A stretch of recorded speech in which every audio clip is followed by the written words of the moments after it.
Podcast, episode 98. I'm Jason Arriola, and joining me today is John Lucero. Hello. And Joe. Hi, how's it going? How's it going? Good, man. All right, so it's been a while. I took a little 2-week vacation, and I guess we took a little 2-week additional vacation on top of that. So yeah, it's been a minute. I guess it's been much going on. I guess games wise. Yeah, just missed E3 during this whole thing. But I was out of town. Actually, I could have gone to E3. I was literally right there, but that's not worth it. No, if you're not actually pressed, it's not worth it. No. See, I could have probably gotten in. A friend of mine said I have enough. Just the fact that I have a website and a podcast, I have enough to get legit press credentials. So.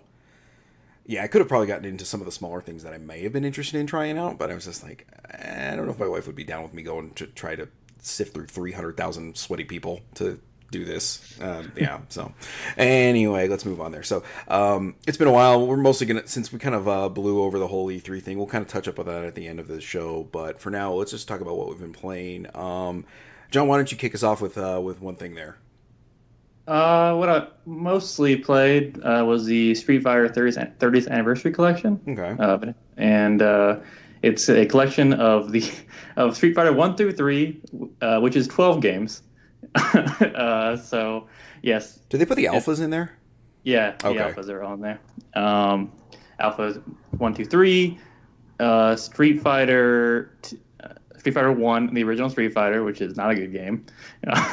Street Fighter 2. Hot take there. The Super Turbo Hyper Fighting Championship Edition. And I think there's another one I'm forgetting. They should put that Rainbow Edition in there. Is Rainbow Edition in there? No, that was an arcade. Yeah. That was like an arcade board. Yeah, I feel like there's one more edition of that I'm forgetting. But there's Street Fighter 3. Then there's Street Fighter 3 Second Impact, and then Third Strike. Right? Yeah. And only 4 of them are online capable, and that's Super Turbo, Alpha 3, Third Strike, and Street Fighter 2. Regular Street Fighter 2, I think, is also the other. No, Hyper Fighting. Maybe it's Hyper Fighting. Well, Hyper Fighting, they already. Well, I mean, I don't know how much thinking they did beforehand with this, but that was one of the ones that was that's like an old Xbox Live Arcade enabled one. Is it? Okay, yeah. Because I know of HD. I played HD Remix. I didn't know that Hyper Fighting was on there too. Yeah, man, that was I'd say first year and a half of the 360's life. So I'm sure the netcode was very strong. Yeah. I spent a lot of time playing that online actually. So yeah, so I still have the reflexes to play fighting games. So yeah, back in the day. I'm still there. I love fighting games. I love Street Fighter. So it's nice to have all of them in a collection. First thing I did was beat Street Fighter 2's arcade mode. Of course, just you have to do that. So I'm not trying to rush you through this, but how's the port job done through this? It's pretty solid. It seems like it's emulated based on how fast everything loads in and out. Okay. It's super snappy, like almost weird in a way because there's no snappy. Yeah, there's not really any transition between things that happen. It's just like bam, you're in, which is when you're playing through it, it's good. But I mean, if you're like aesthetically, I guess it's not as nice as it could be. But it doesn't really bother me that much. I appreciate the speed at which you can get in and out of each game. Good. Now, how are the extras in this? See, my big thing with compilation things. It's always the extras, like the Mega Man Legacy Collection. The first one, they did a great job of adding in a bunch of cool stuff for fans, and then the second one, they did okay, but it just didn't really have as much love it felt like put into it. How does this one feel? Is there any cool stuff in this one? It got the same kind of treatment as the Legacy Collections did from Capcom. It has a lot of game documents and order of events, chronological events in the Street Fighter series through each game. Important moments in history, and then for each character, it also has I don't remember if it's each game has this, but it might just be certain ones. But you can see each character's special moves frame by frame. Which is really cool to look at, just seeing that's the detailed animation in each frame of a character special that you don't really get to appreciate necessarily when you're in the middle of a fight. So that kind of stuff, that little stuff is cool. Street Fighter 2 definitely got the most in terms of content and the like extra content to look at. I mean, it is kind of the most iconic out of that bunch. Yeah, so it's like the most iconic fighting game of all time. So yeah, like that stuff is cool. I don't think it's still a little business-like, workman-like in its appearance compared to the Legacy Collection. I think that was a little more pleasing. But yeah, there's definitely stuff in there to look at. There is actually they put training modes into the 4 games that are online capable, which is all basically they just emulated a match and gave you training options to customize. So that's I was curious if there actually was going to be one, because there weren't in any of the games any of these games prior. Because training mode didn't become standard for a while. Yeah, I can say that's kind of a cool little thing to throw in there, especially people who maybe are more familiar with the more recent entries. And these are, I don't know, like I think pretty much everyone's familiar with Street Fighter 2 at this point. But like having some of the alphas and the alphas iterations of 3. Yeah, like I played the hell out of Alpha 2 back in the day, but. And also the fact that like characters are so different across each game. Like Chun-Li is, I play Chun-Li generally. She's generally my main in Street Fighter games. 5, I played a lot of Cammy. I got good with her, but and she's like she's like a supercharged character, and I want to say Alpha, but she's only has like 1 charge move in Third Strike, so it's like a completely different kind of play style each time. And charge characters are frustrating. I'm not very good with charge characters, so because I'm very offensive, and having to slow down to do charge moves kind of throws me off. Well, as long as you're the the computer, Guile's the best charge. Oh yeah, God damn it! I can't believe how many times I want to throw my Super Nintendo as someone who just played the arcade mode, fuck Guile, man. I was thinking, God, so annoying. It's like not even a quarter of a second, and he can all of a sudden do whatever charge move he was sitting in the corner there for. I mean, you motherfucker. Okay, anyway. I know, it's like, fuck. Beating a dead horse there with that point. I think everyone's complaining. But yeah, I beat the Street Fighter 2 arcade mode and the Third Strike arcade mode, which I was pretty proud of, because Gil was a motherfucker in Third Strike. He's like a legendary, because he has 1 revive in the match. So you basically have to, so you basically have to beat him an extra time in one of the rounds you fight him in. Great. With your same health bar. So it's that's always fun. But luckily Chun-Li is one of those broken characters ever in Third Strike, so it's not too bad when you're playing as her, because she's been god tier in that game since it came out. Yeah. See, I wish they would do. I wish Capcom, or they would have to collaborate on it. But like, I wish they would do some sort of like compilation of like all the Capcom and SNK crossover things. Like, I would love that, because they got the card fighter thing. Yeah. I would love to see those. Just I know you love of them. I know you love CVS too, right? That's like your that is my favorite fighting game. So. Yeah, I love MVC too. I wish that I'd like that game on like modern consoles again. I loved it on when it came out on 360, but also Infinite was so disappointing, and I haven't even played it yet. I have no desire to play it, and I love. Well, people are talking about there's a new like potential, like a rumor about a kind of an ultimate Infinite, but I don't know how that's going to go. A game is so ugly, which is so disappointing, because like MVC2 is gorgeous, and 3 looks pretty good too. Like, even though it's not the hand drawn sprites that 2 has. Anyway, we're talking about Street Fighter. I can't get into that now. I'll get upset. I think the only I bought it. I haven't played it yet. I'm looking forward to it. The only thing I'm kind of disappointed about is that it doesn't have the PlayStation versions. I really liked the PlayStation version of Alpha 3. That was just so. Because of the extra content. I really like the, not story mode, but whatever it was, that was really fun, fighting and trying to unlock Guile. Yeah, Alpha's got a great look to it, too. It's very anime. I prefer Third Strike's art, but Alpha 2 and 3 is pretty close also, in terms of my favorite, like, overall Street Fighter game aesthetic. I think I go Third Strike, even though the roster is not my favorite. It's weird. It's hard for me to pick my favorite Street Fighter game, because I love Third Strike, but I basically just play one character when I'm playing that game. But yeah, it's a bunch of Street Fighter. The netcode has been pretty good for me. I've heard mixed things from people. What platform are you playing this on? PS4. Okay. See, I got it on the Switch. I thought about getting it for Switch, but I don't want to play fighting games on the Switch. Yeah. So that's why DBZ Fighters are coming out for that it doesn't really interest me because I don't want to play fighting games on a Switch. Because I play online and it's not gonna. Portable mode is not gonna fly online with that D-pad. Yeah. Quote unquote D-pad. Yeah. Well, I mean, technically, you could just plop it. Put the kickstand up and use a Pro controller, but that Pro controller is not great either for those. That D-pad is not. I've been using the Wii U Pro controller on my Switch when it's docked, and man, it is a world of difference on a D-pad. I love that controller.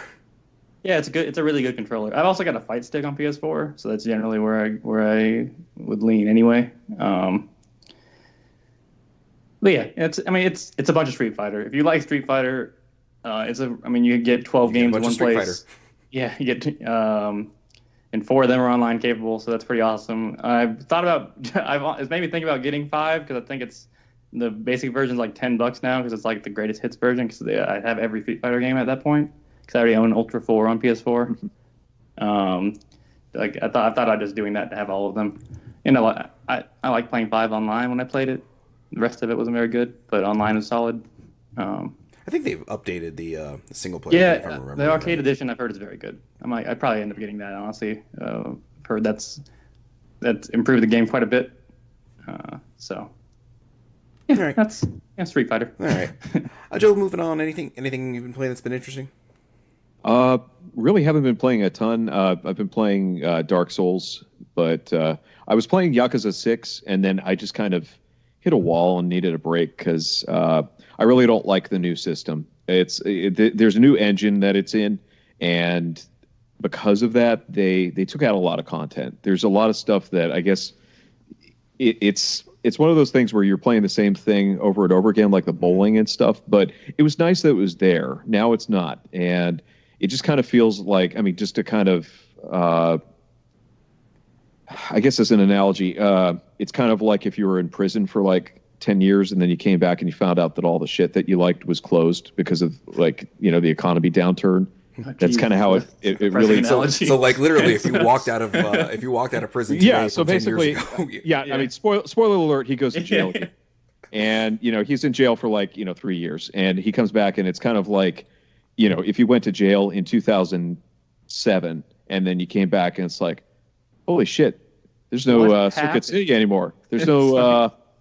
There's all these restaurants are gone. Yeah, things like that. Yeah. Also, on that note, we're gonna have to talk about Toys R Us, but yeah, it's just kind of. It's not a bad game, but it just feels like there's a lot less in it, and because of this, I'm actually not looking forward to Kiwami 2, the remake of the second game, as much as I was, because I've talked to people that played it, and they said it's kind of the same situation where it's pared back, and there's a lot of that's another thing. There's like large chunks of the city that you can't even go to, and that you always were able to go to. Like there's this one bar section, the Champion District. It's not even in the game anymore, so it's just there's all these things. It's stupid. I shouldn't really care, but well, there's that, and then the gang warfare mini game is kind of boring. I'm not really feeling it. It's I guess the big problem is I really, really, really liked Zero. Zero was just, it set such a high bar that when you come back and you play this, it just doesn't feel like a step forward. The main story, I am enjoying the main story a little more than Yakuza 5.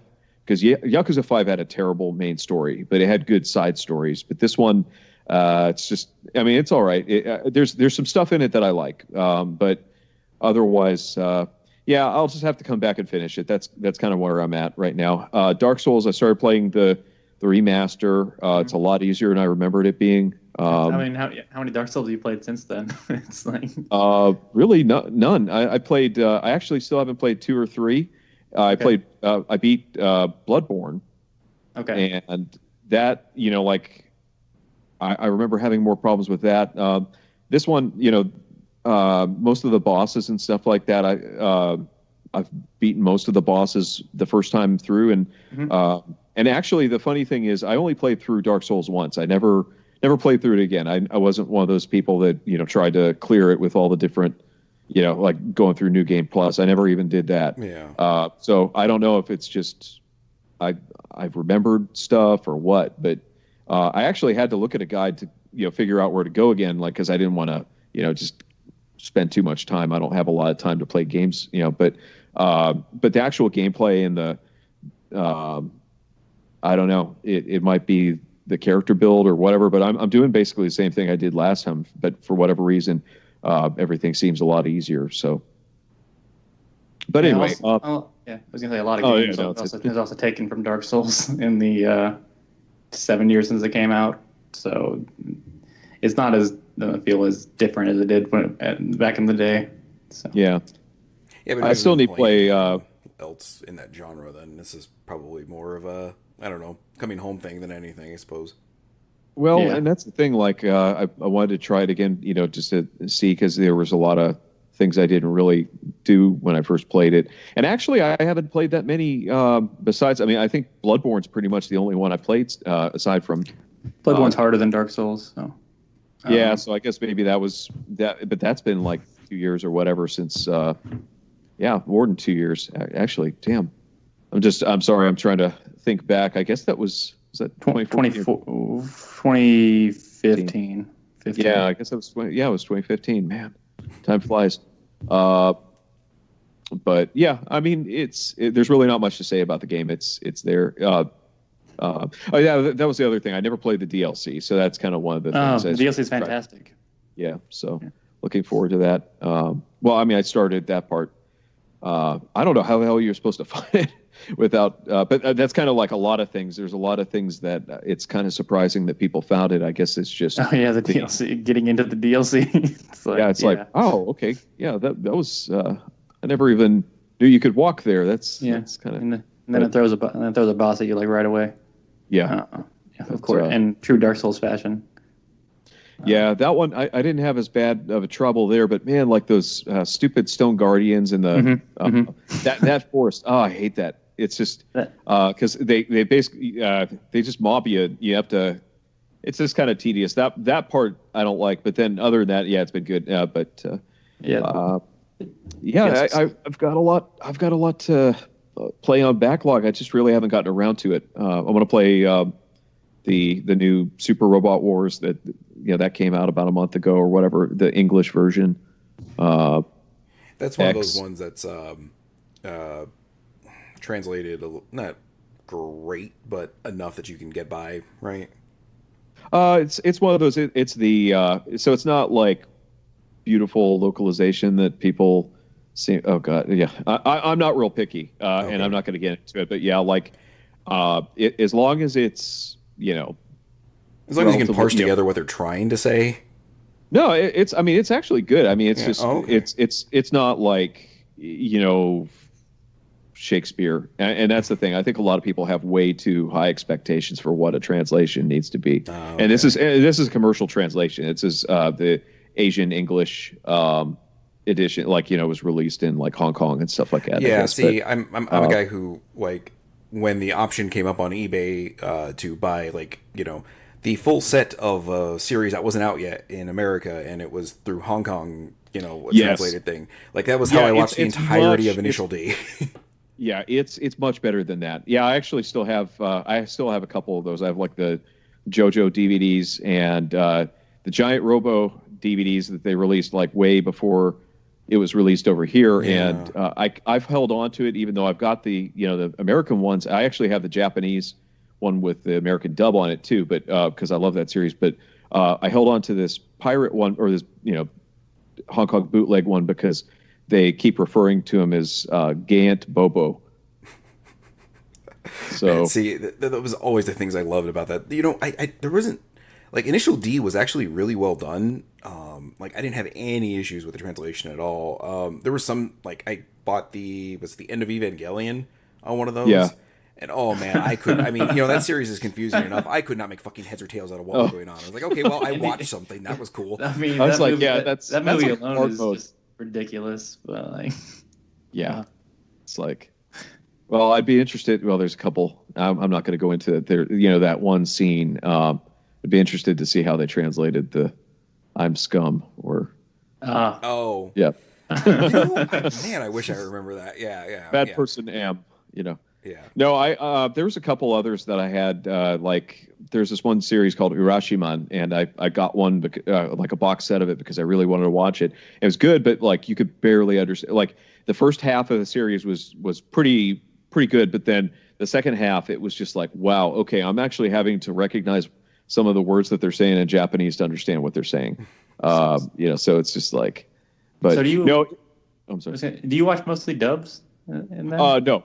I try to watch subs because of well, it depends. I'll watch dubs if I'm playing games while watching something. Like I would, and there are some shows that had good dubs, but for the most part, I'll watch subs because I want to practice Japanese. I'm not very good at it still, but it does help a little bit. You know what show actually benefited from the dub? Dragon Ball Z. The sub of it is just the most generic, like just kind of sort of like show in the world. It was Orphan. The dub of that actually added a lot of like humor and personality to the characters, and I was like, I forget what Otakon it was. It was like maybe like the first like 3 years or 4 years I went there. And I was talking to one of my friends, and I was like talking about Orphan. They're like, "You like that show? It's just so there's like nothing going on." I was like, "Are you watching it subtitled or dubbed?" She's like, "I've never watched it." Like, you should watch it dubbed.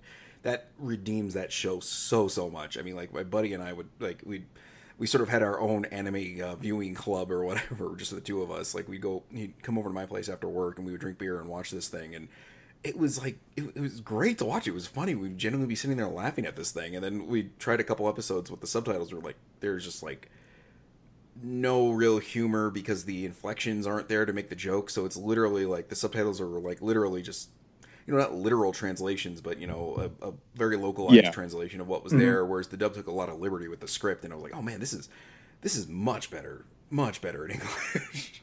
And I think it just kind of depends. Like sometimes. I don't know. I've noticed a lot of people like complaining about the Persona 5 thing. I really don't get it. That's it. The translation of 5. Yeah, and it's. I mean, like, I played it all in English, and it didn't really bother me that much. It didn't bother me. I played it with the subs and stuff, and I know enough to understand, and it seems like I'm not fluent in Japanese, but I know enough to say, yeah, that's accurate, or no, that's not.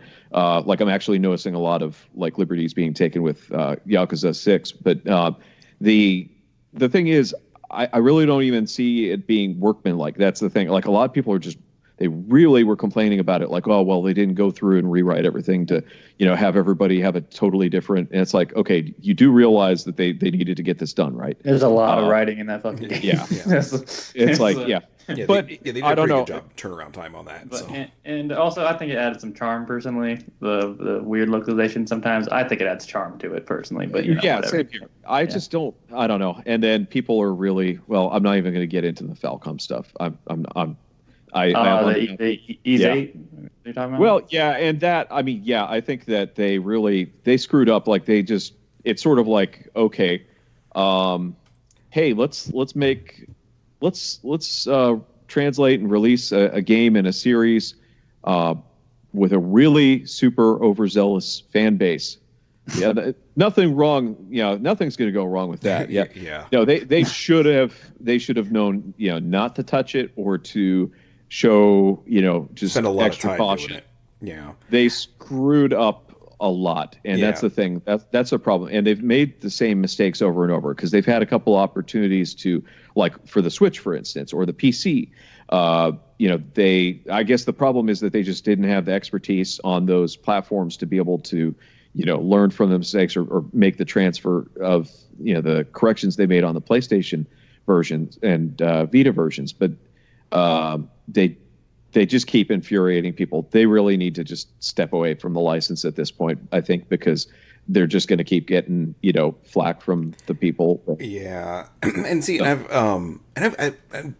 for whatever that's worth, it's like I've got a decent like rapport with Nisa, and I don't know, like they like just the localization thing. Like for me, like it didn't bother me so much because I don't really go to ease for the story. I mean, maybe I'm like the guy that actually like I just want the action RPG that's in there.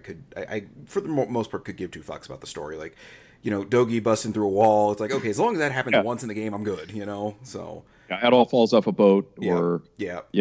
scrap. I think for the longest time I had a screenshot of Ease 8 where Dogi told Adol, like, do you even know how to do anything on a boat but fall off or something like that? And I was like, Dogi's savage as fuck, man.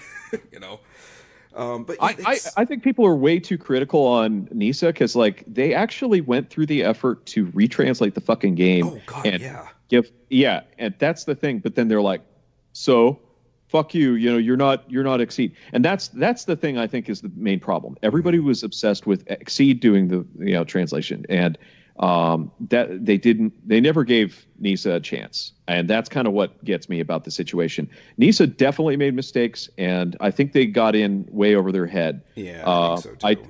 But like at least with the PlayStation or the Sony versions, I think they did what they needed to do, like as far as trying to fix things for people. The problem is that they continued with the Switch and they made those same mistakes. So that's that part is on them. But I think people were unfair to them.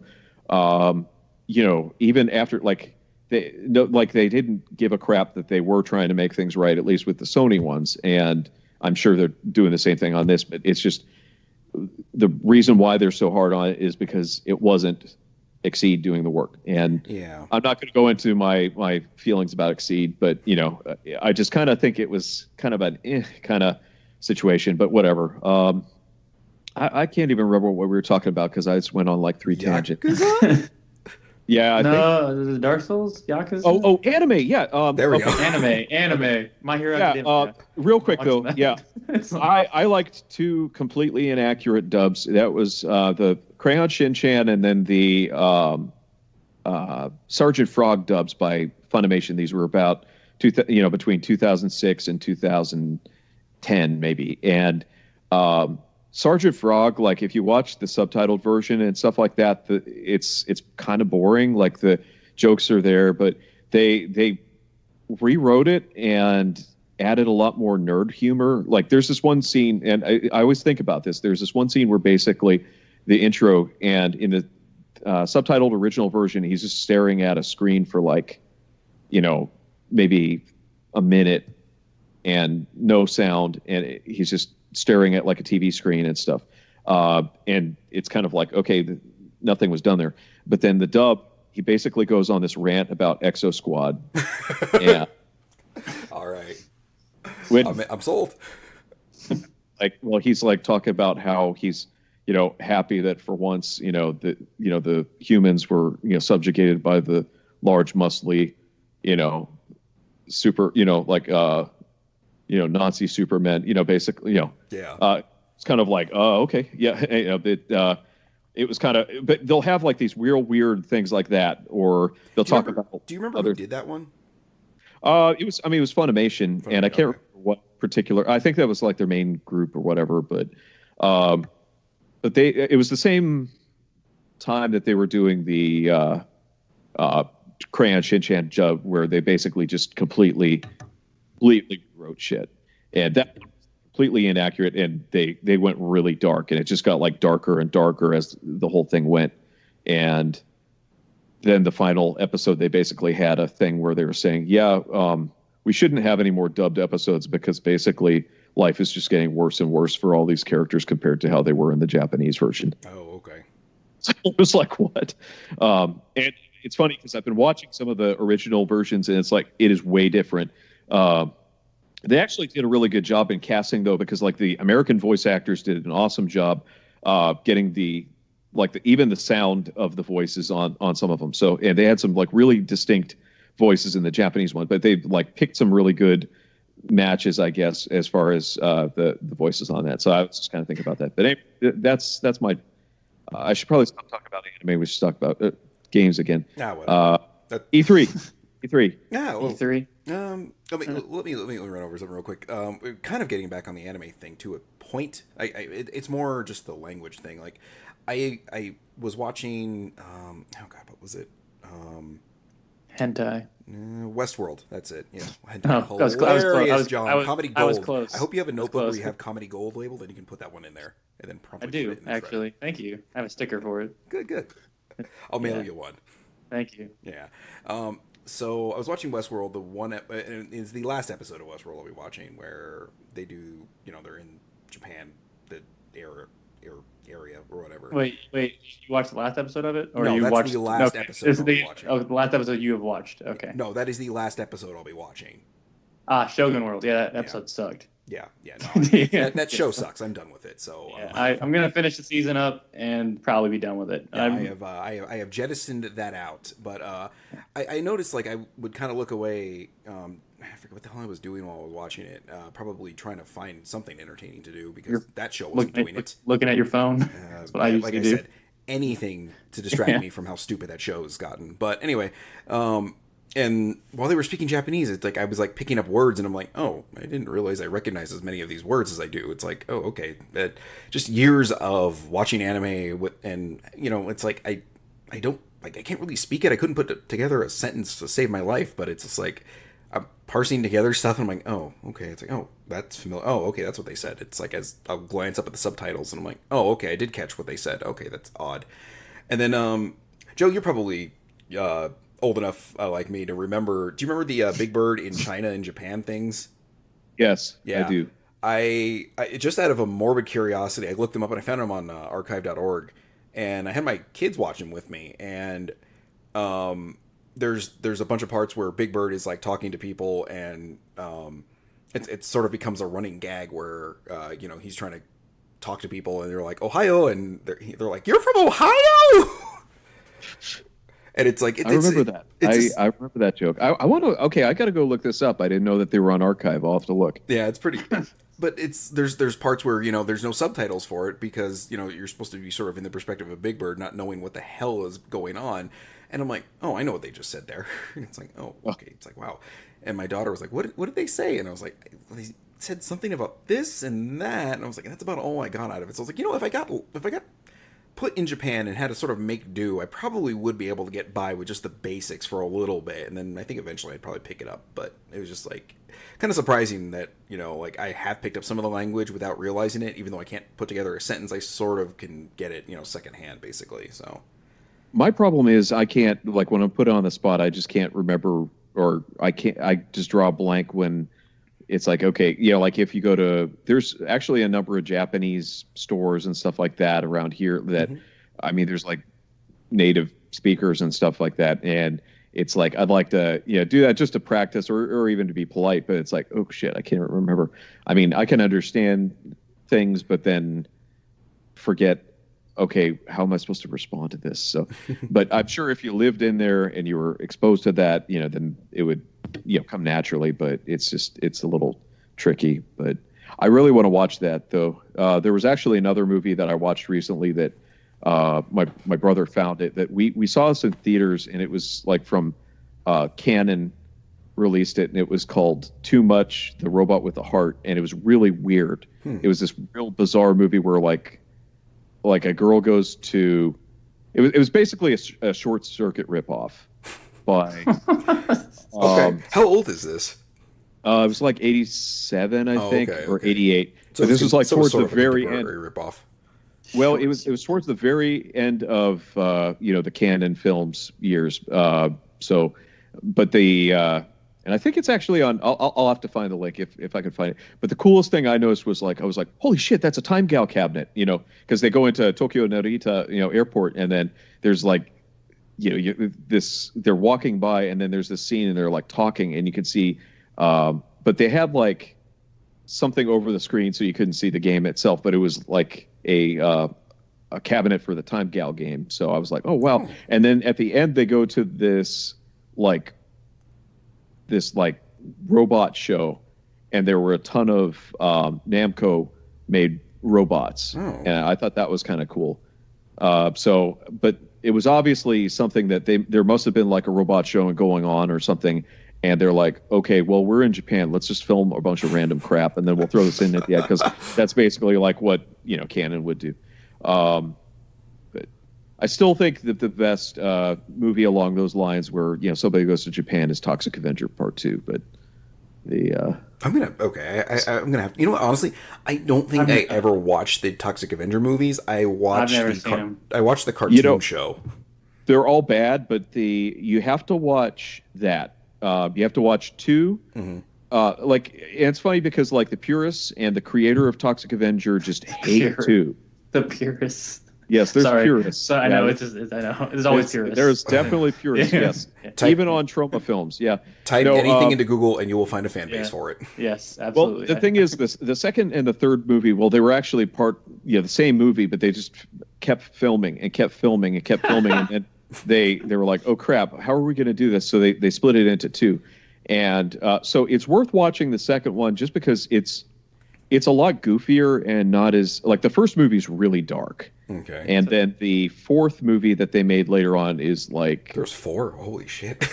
No idea. They made a fourth one. It was called Citizen Toxie. That one's about as dark as you can get, and they basically were trying to go dark. Yes, it's about basically where he goes to an ultra. The best thing is that we can cut this or whatever. No, don't apologize. Keep going. No. Basically, they have you ever heard of Sergeant Kabuki Man? That's another movie from that. No. But basically, that was the first movie by Namco. Oh, okay. Sergeant Kabuki Man, huh? And because what happened is basically somebody from Namco contacted Lloyd Kaufman from Troma, and he was like, "Hey, we want to start making movies. We really like Toxic Avenger. We're going to give you money to make the second one. Can you make us a Japanese superhero movie?" And then, so they gave him the money, and they filmed Toxic Avenger Part 2. That was actually a Namco production. And then they saw it, and they're like, what the fuck is this shit? And they're like, can you take our name off of this, please? And then they, so they I think their name is still on it, but basically we're like, we're going to kind of distance ourselves. The other thing is the creator of Devilman and Mazinger just randomly shows up in the movie. Oh sure, so there's an interview, and it's kind of cool. I watched the new Devilman. I buy that. Yeah, but no, it's. I'm looking at a picture of Sergeant Kabuki Man NYPD, and I think I'm gonna have to watch this. It's pretty bad, and that's the thing. They were like, hey, we want to do a cartoon, movie. We want to do cartoons and video games based on this. We want to make a franchise. So can you do this? And they actually created the design. Keita Amemiya, who's the guy that did if you've ever seen the Zero movies, he was working with Namco at the time, and his production company actually did the design for Kabuki Man. And then so they make the movie, and Lloyd Kaufman, the guy that created and did the Toxic Avenger movies, he's like, you know what, let's make a gross out movie, and let's make one of our movies. And the problem is Namco was wanting kind of a maybe PG rated, with violence, but something that kids could watch and stuff that they could market. And they make this there's rape scenes. There's a guy. Okay. He gets his powers eating worms. Sure. There's just really graphic violence. There's a scene where basically he rolls up a pimp and a hooker that are having a fight in a maki roll, and then cuts them into pieces. What the hell? Yeah. Why? Just because he's it's like a solution. It's a solution, John. Not a good one, but it's a solution. Yeah, he basically has it's kind of like with the Toxic Avenger, where he has this spider sense that tells him, okay, these are criminals, you have to kill them. And like a spider, he rolls them to a maki roll and then cuts them into pieces. Well, he does that. He does this thing where he basically fires chopsticks out, and it impales through the person's head. That makes sense. It's just things like that. It's just really. It's just over the top violent, but it kind of goes between kind of weird humor and then just graphic violence, and then Namco's we're done.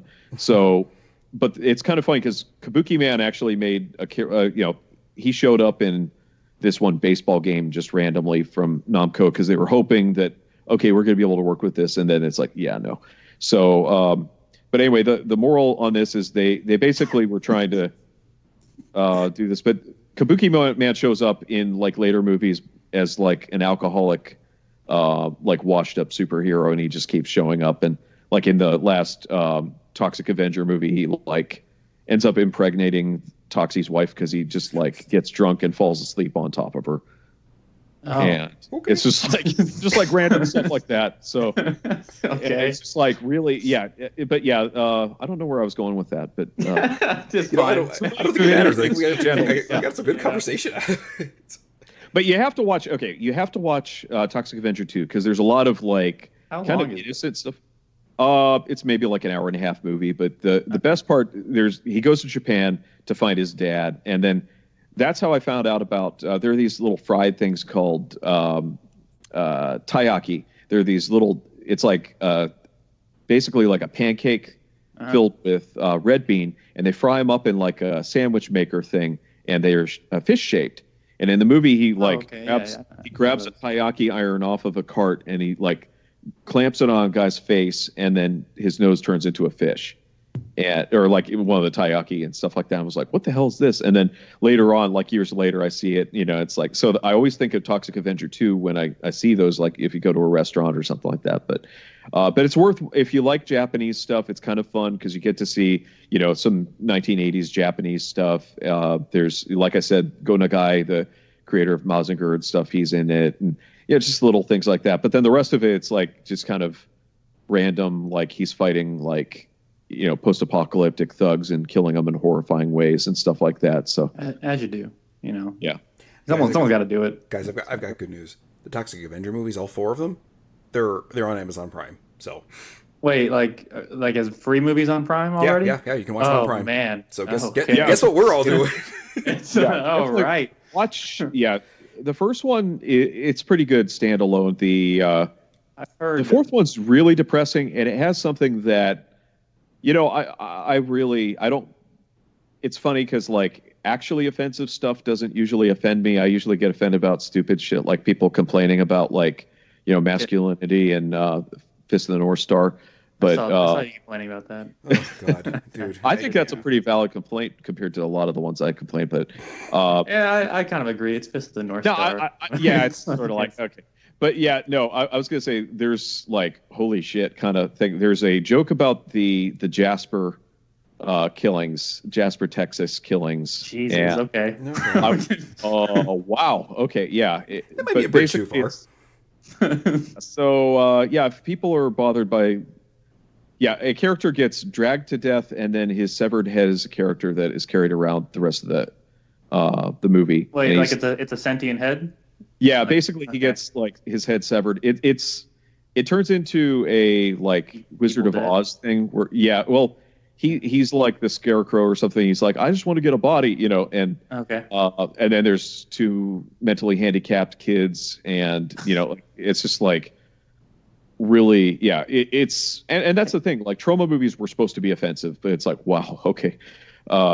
So be warned on that one. The second and the third movies are pretty inoffensive. There's a lot of gross out humor, stuff like that. Sergeant Kabuki Man, it's kind of similar to 2 and 3, where it's like goofy, but then it'll like turn into like really horrifying violence, and then go back to like goofy, gross out humor, or almost childish wonder type, scenes like. Just real weird stuff. It's just really bizarre. So they're worth watching.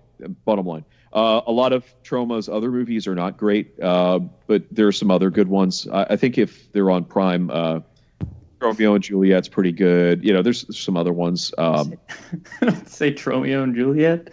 Romeo and Juliet was kind of like it's actually. I forget who it was that worked on it, but like basically some of the guys like that did kind of not indie films, but James Gunn worked there. He's the guy. Yeah.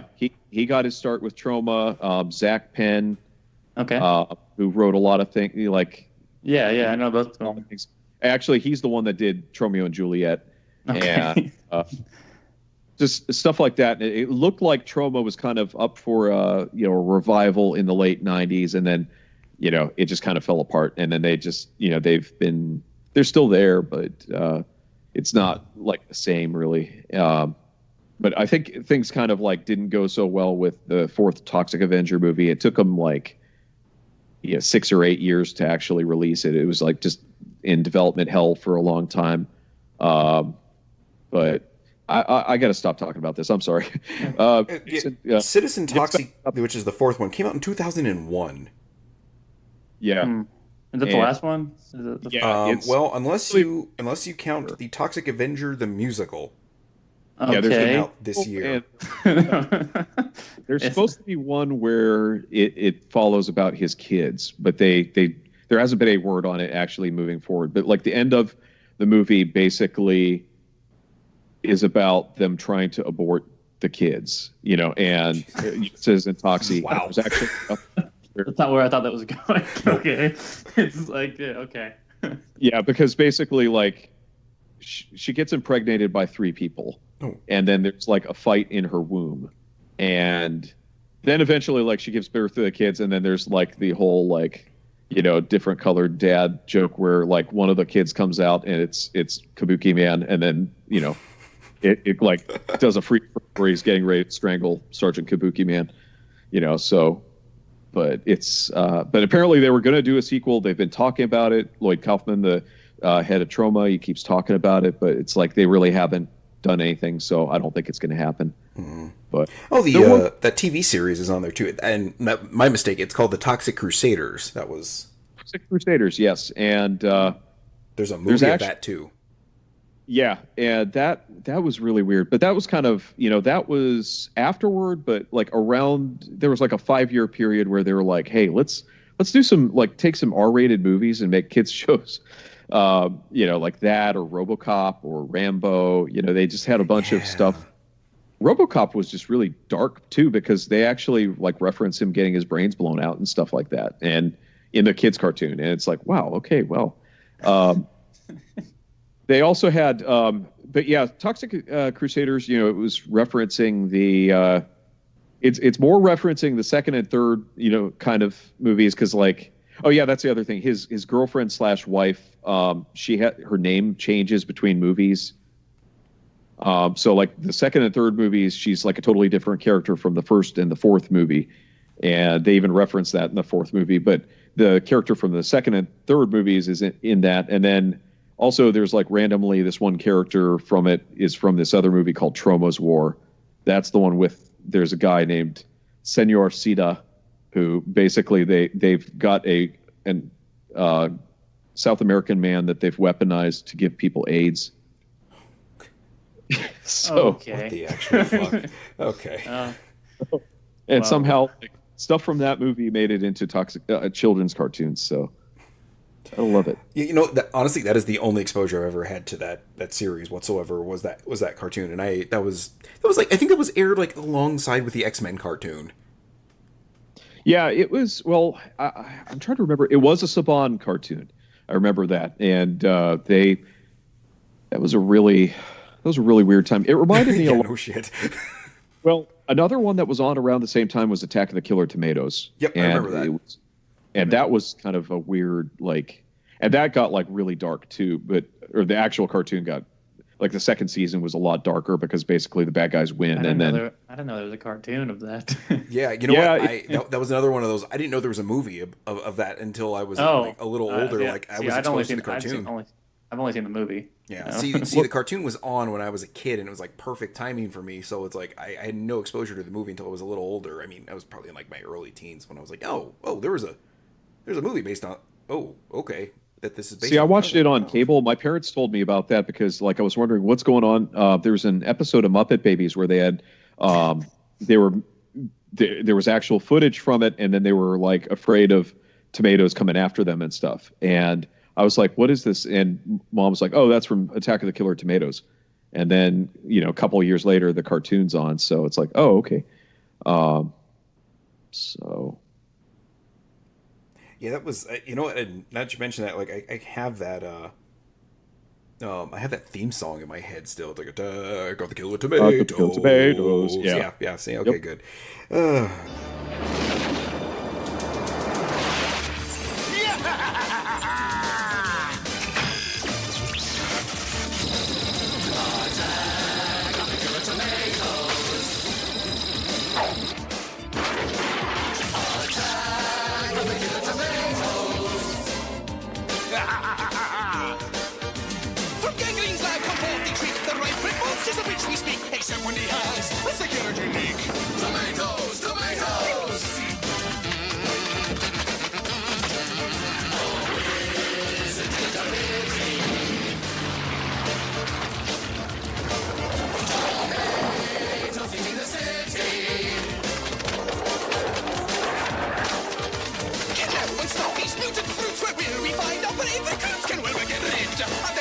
You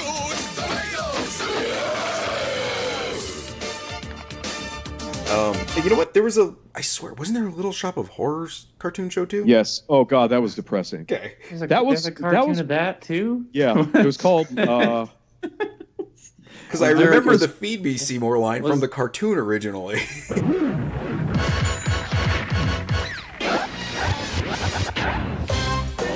Little shop, take me to the little shop, little shop.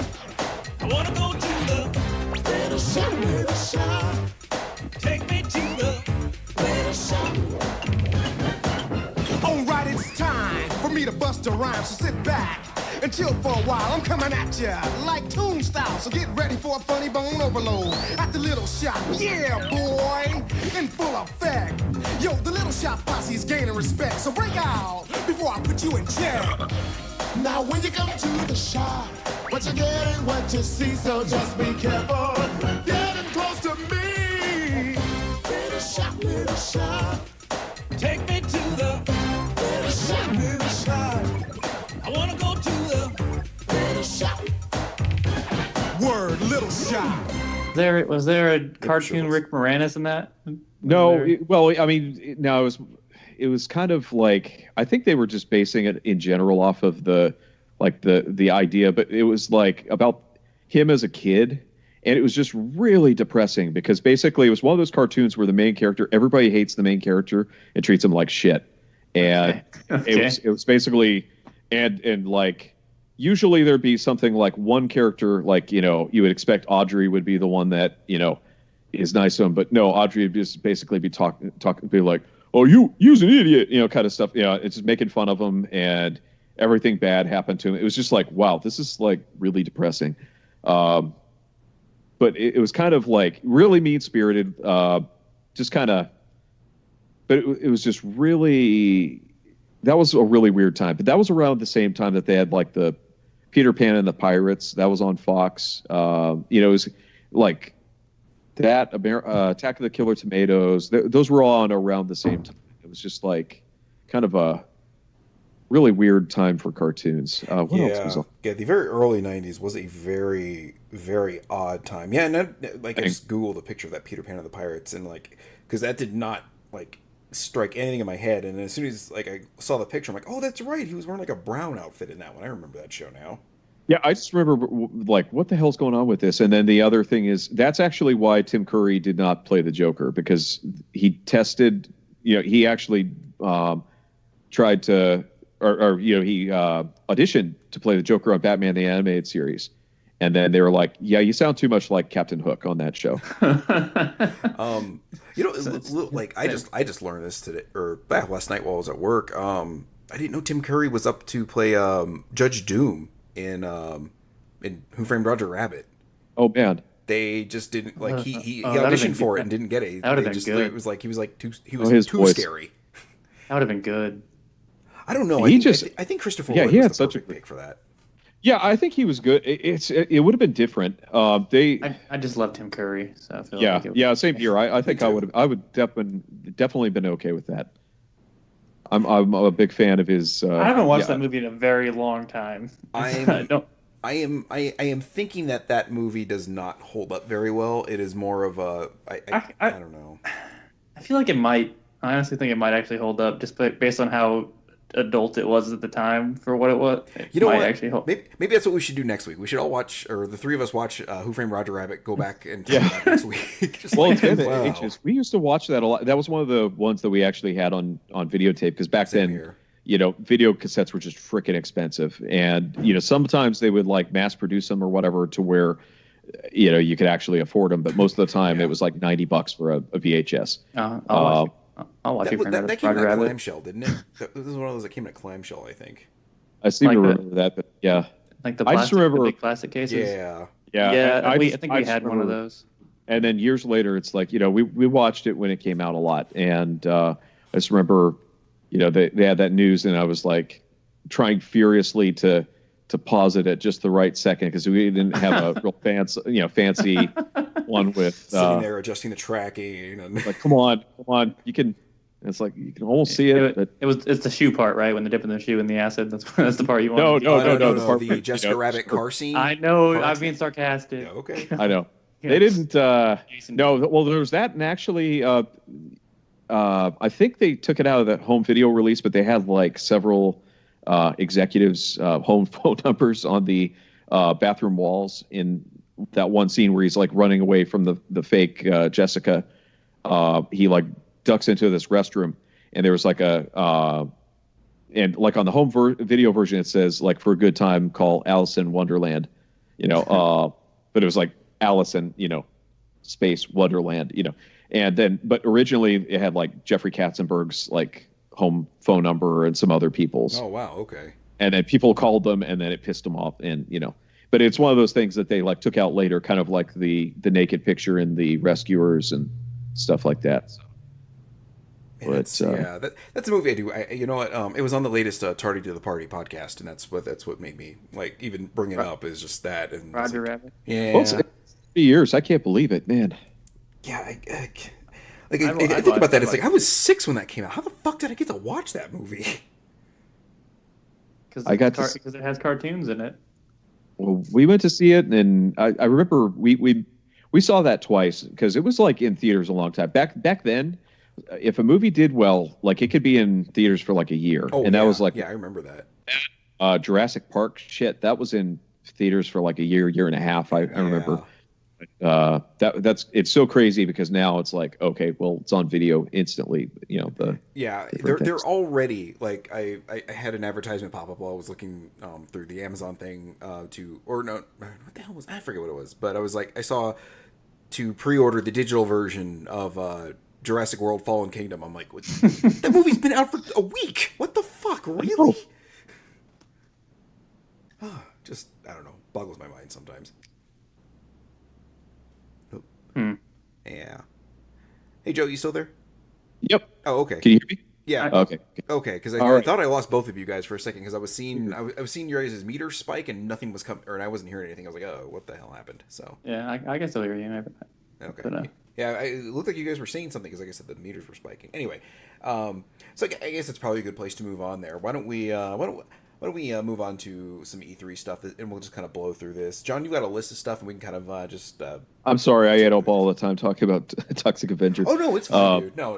Here we go. Actually, really quick, Joe, just a quick question for you, anime-wise. Yeah, sure. Because I mentioned Devilman earlier. I watched the new one. Have you watched the new one? I watched part of it. I just don't really care for Yuasa's style. I've never really liked his animation. And then I'm going to wait. I'm going to watch the rest of it maybe like next year. It's just there's a lot of like comments from fans where it's like the neophyte fans are being really negative because they've seen some of his other comics and then they're complaining about how problematic it is. And it's just kind of like, it's like, yeah, sorry, you guys are the ones that are late to the party. So don't be so critical. No, but they're like really mad because they're seeing, they're depressed over how dark the ending is. And it's like it's a very end of Evangelion ending to their thing. Well, but then it's like, why don't you guys read Violence Jack? I mean, aside from the fact that you'll probably think it's problematic, it's sort of a happier ending. Because spoiler alert. I won't. It's related. I'll just leave it at that. Okay. I was just curious because I think I liked it. I went in not knowing what Devilman was, and it's a lot. There's a lot to take in that series. It's I've talked to people that are less bothered by hype type stuff that are also fans, and they thought it was pretty good for the most part. As far as it's actually one of the first times they adapted the whole thing because there was an OAV and it was really good, but they stopped like not even a quarter of the way into the series. So it's pretty cool. Definitely check out one thing I want to try is the PlayStation game. There was a Japanese PlayStation game that it was kind of like it was a survival horror, but then it would turn into a beat 'em up whenever you transformed. So, I definitely know what you're talking about.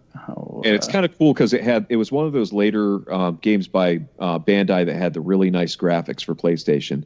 But kind of like the Fist of the North Star. Oh man, if you haven't played it, the Fist of the North Star game on PlayStation by Bandai and Natsume, it's awesome. It is really cool, and it's actually a really good introduction to the series. If people don't, know anything about it, it covers like a good chunk of the first part of the series in a game form. But it's a good beat 'em up. It's got like a rhythm game there.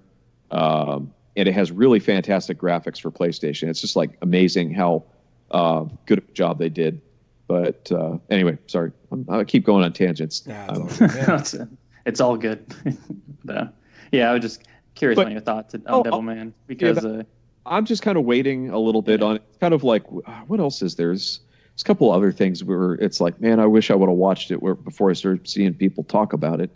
But it's definitely, I mean, it is really. It's such a downer. It's gruesome and in every way possible. It's a lot. It was. I did not know what to expect going in, and it's a hell of a. You won't forget it if you watch it. I guess I can say that. I don't think. Interested to see if they. Yeah, and I did hear that like there's a lot of stuff that they were very faithful to it. There's other things where it was kind of they put a different spin on it, but yeah, I can't speak on that. I can just say that it is a very depressing series. Yeah, well, that part's accurate. Okay, all right. Oh, it's really super nihilistic and depressing, and I hope that they do some more of his other like series because I mean they did a new Cutie Honey, but there's like he's done a lot where. Just really tasteless and kind of wild stuff. Kekko Kamen is hilarious, and I really hope that maybe they do a new series because the comic of that is really funny because and that one in particular he would do like copyright infringement of like other popular series of the time, and then he would make a villain out of it. Like he actually had Columbo as one of the villains. And then, like, whenever the Detective Columbo. Okay. Yes, I keep posting this thing picture. Is one more thing. Yeah, well, they called him Belunco, but they basically had and it didn't look anything like Peter Falk. But then, like, whenever like the rip-off villain would die or whatever, they would say, "I'm sorry," like for instance, there was like a rip-off of Gigantor in one. Thing where like basically there was a pro wrestler that looked like Gigantor, and it's like, I'm sorry, Mr. Yokoyama, Mitsuteru Yokoyama is the creator of Gigantor, but then this one it's like, I'm sorry, Mr. Falk, and then he like gets killed, like gets his neck broken with his her special attack is she basically paralyzes men by showing them her crotch. And it's like teeth. It's like teeth then. Okay. Well, it's kind of like you ever see? Well, she basically does the like Sophia jump onto their face and then break their neck attack. And like Xenia Onatop? Well, like Sophia in the Soul Calibur, yes, yes. Yeah, but she'll do that, but it's called the no pubic hair jump. That's what it's called. Yeah, in the series, yeah. Does she scream that? Does she scream that before she does it? Like? And then basically she like it's blindingly like because it like they just draw it with like a flash of light is coming out of her crotch, and then they're like it's like solar flare from the wow. And then basically they just and then the villain, but it's a parody of this series called Gekko Kamen, which was like Moonlight Mask. It was kind of like a masked superhero that would fight this crime lord called Satan's Claw. Well, in the comic, like the main guy is this principal of a school, an all-girls school called Satan's Toenail, and he's just like basically he's just coming up with like ways to like steal money from people and torture students, and it was supposed to be like a parody of like the Japanese school system at the time. So but she like eventually like but it's real weird, like they'll have like random references to like like there was like a villain that was supposed to be Marlon Brando, just random, like really weird random references to things. And he always would do that in like a lot of his series, but Devilman is like really different. That bringing it back to Devilman, bringing it full circle. It's like it's a complete, it's like whoa, dark. But anyway, sorry.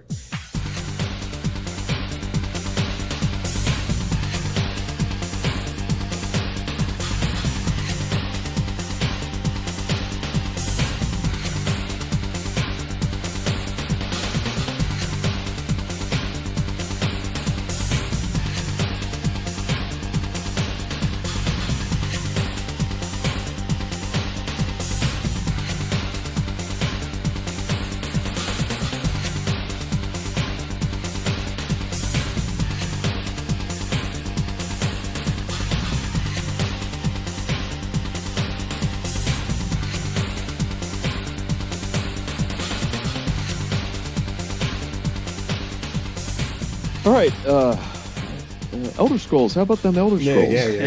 Yeah. We just gotta scroll through this list, I guess. Yeah, we just gotta scroll through this Elder list of E3 stuff at this point, and we'll pile through this. Yeah, let's make this quick rundown. Yeah. Okay.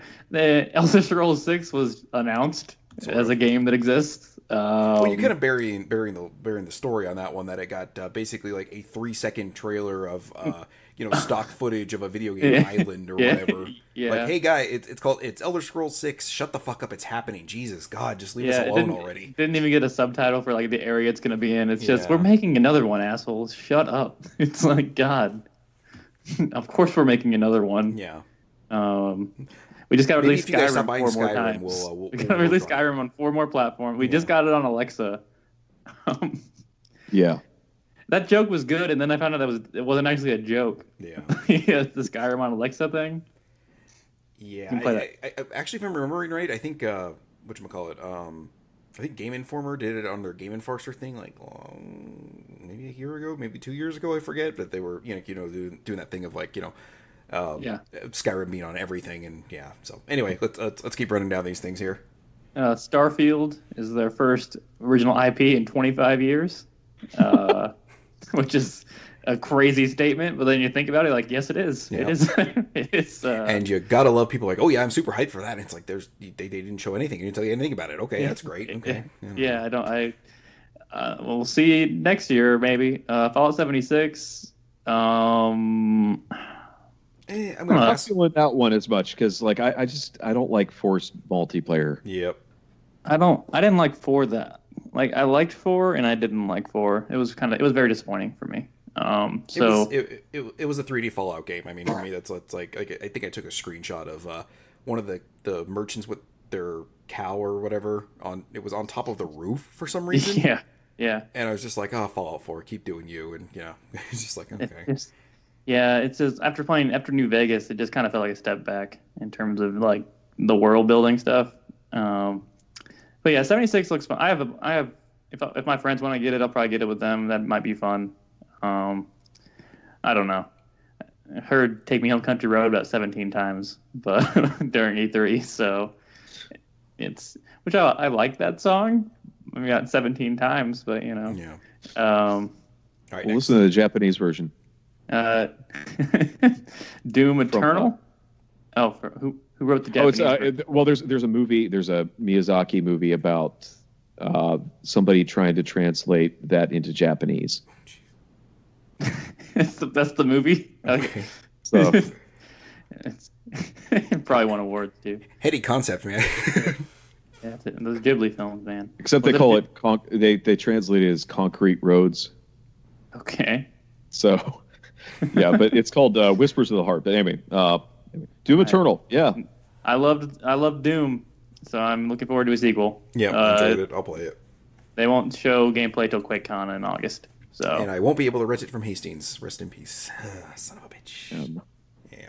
I miss Hastings, but I'm not going to go into that tangent. The Hastings that's right by my house that I used to go to all the time, even as a kid, that is now an urgent care.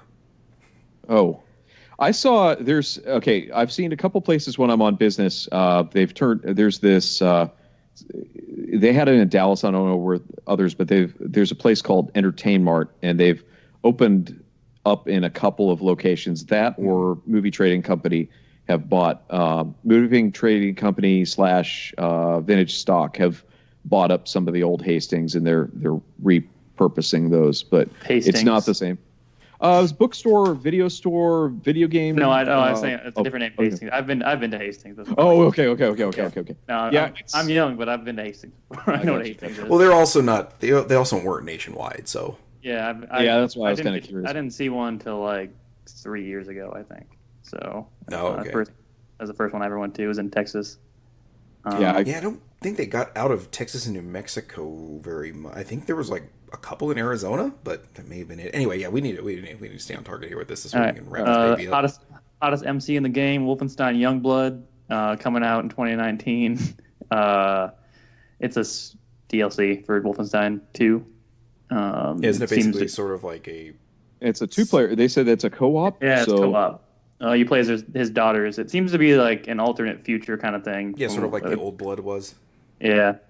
I'm curious if they kind of bring it at the end of it, they bring it back around to like some time travel shit or not. But I'm more curious about Wolfenstein 3. I didn't play the Old Blood. I didn't play the New Blood either. So, or it was a New Blood, right? Or Old Blood?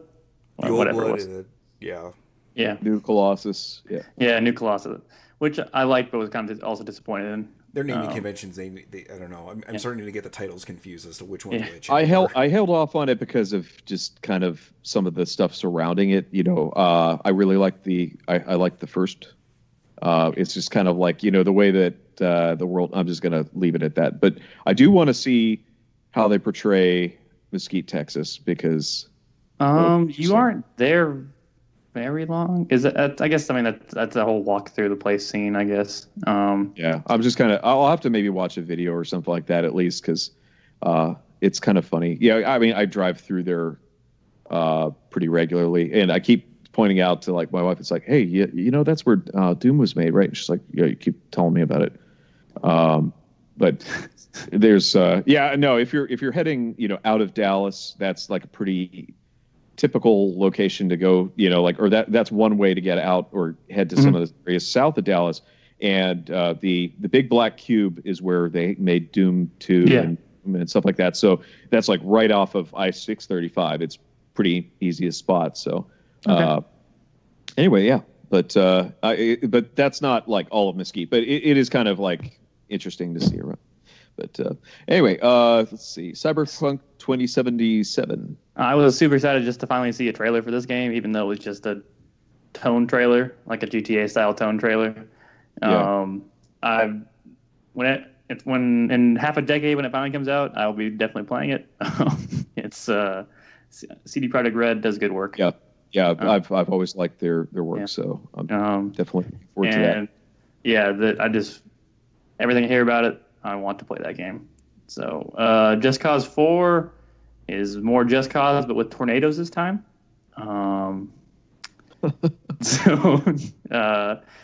It looks like Just Cause. Question is, can you use the grappling hook on the tornadoes? I think eventually you do get control of tornadoes in some form or fashion, from what I understand. Wow. So I don't think you can grapple the tornadoes, but Just Cause 5 is probably going to come eventually. You probably throw something into the tornado that you've grappled onto. Oh yeah, that's for sure. I know you can definitely do that. Launch people into tornadoes with the rocket, grapple them to a rocket. Hopefully this will be a better tornado than in Superman Returns the game. So that classic. The final boss was a tornado. That was. Yeah. Anyway, thanks for reminding me that I have 1,000 achievement points on that one, Joe. I appreciate that. There's ways they could have made that cool too, but it's just like there's a lot of ways they could have made things cool. Halo Infinite, don't know what it is. It's kind of a bad name for it too to not actually say what it is. Though. Yeah. There was a lot of that where it's just like, we're good. Kind of ambiguous naming. But when they said Doom Eternal, I was worried until they finally said it's actually a sequel. I was like, what are they doing? Why is it called Doom Eternal? But yeah, Halo Infinite, apparently it's a sequel to 5, I guess. So 6, but not 6? I don't know. I don't know. It's probably a battle royale game. We'll find out details eventually, and yeah, whatever. Gears Tactics, XCOM Gears. Which sounds fun. I want on the Switch. yeah. If we play, you want to play what goes on the Switch out of this list, and then Gears 5 also got announced. Gears Pop not on this list. I haven't seen it yet. That's also coming. Yeah, it's a Funko Pop themed Gears game for mobile. Yeah. That's a choice. I hate Funko Pops. I'm going to refrain from saying anything because I know a lot of people that really like them, and I don't want to talk shit about that. But yeah, it's. I'm not a particular fan, but I do have a Fallout Brotherhood of Steel Power Armor Funko Pop staring at me while I'm doing this. So that is the only one I've ever really felt like I have to have this one. It's pretty cool looking. So. I will say the Gears 5 trailer was pretty good. It was very story focused, which was kind of nice to actually kind of see. But if you care about the story, I mean, I didn't play 4, but it was just different. It was than the usual Gears trailer. Battletoads got announced. God. We are. I think I tweeted this while I was on vacation. We are in the timeline where people think Battletoads was ever a good series. So Battletoads, that game. Yeah, see, I like the original NES game. It's not great, but I mean, it was.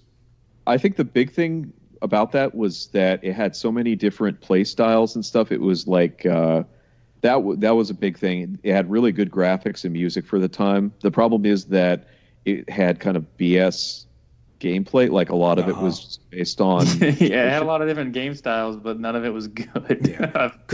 Some of it was good. Like I don't know, like some of it was like really cool. Like the that first boss fight was pretty cool. Like you have to admit that was pretty creative. Throwing stuff at the screen. Yeah, that kind of stuff. I will give you that. I will give. But yeah, it's like okay, yeah. Now we're gonna play Tower Toppler, but then it's gonna have a lot of really pain in the butt jumps. And then of course the hover bike thing that everyone knows about. Mm-hmm.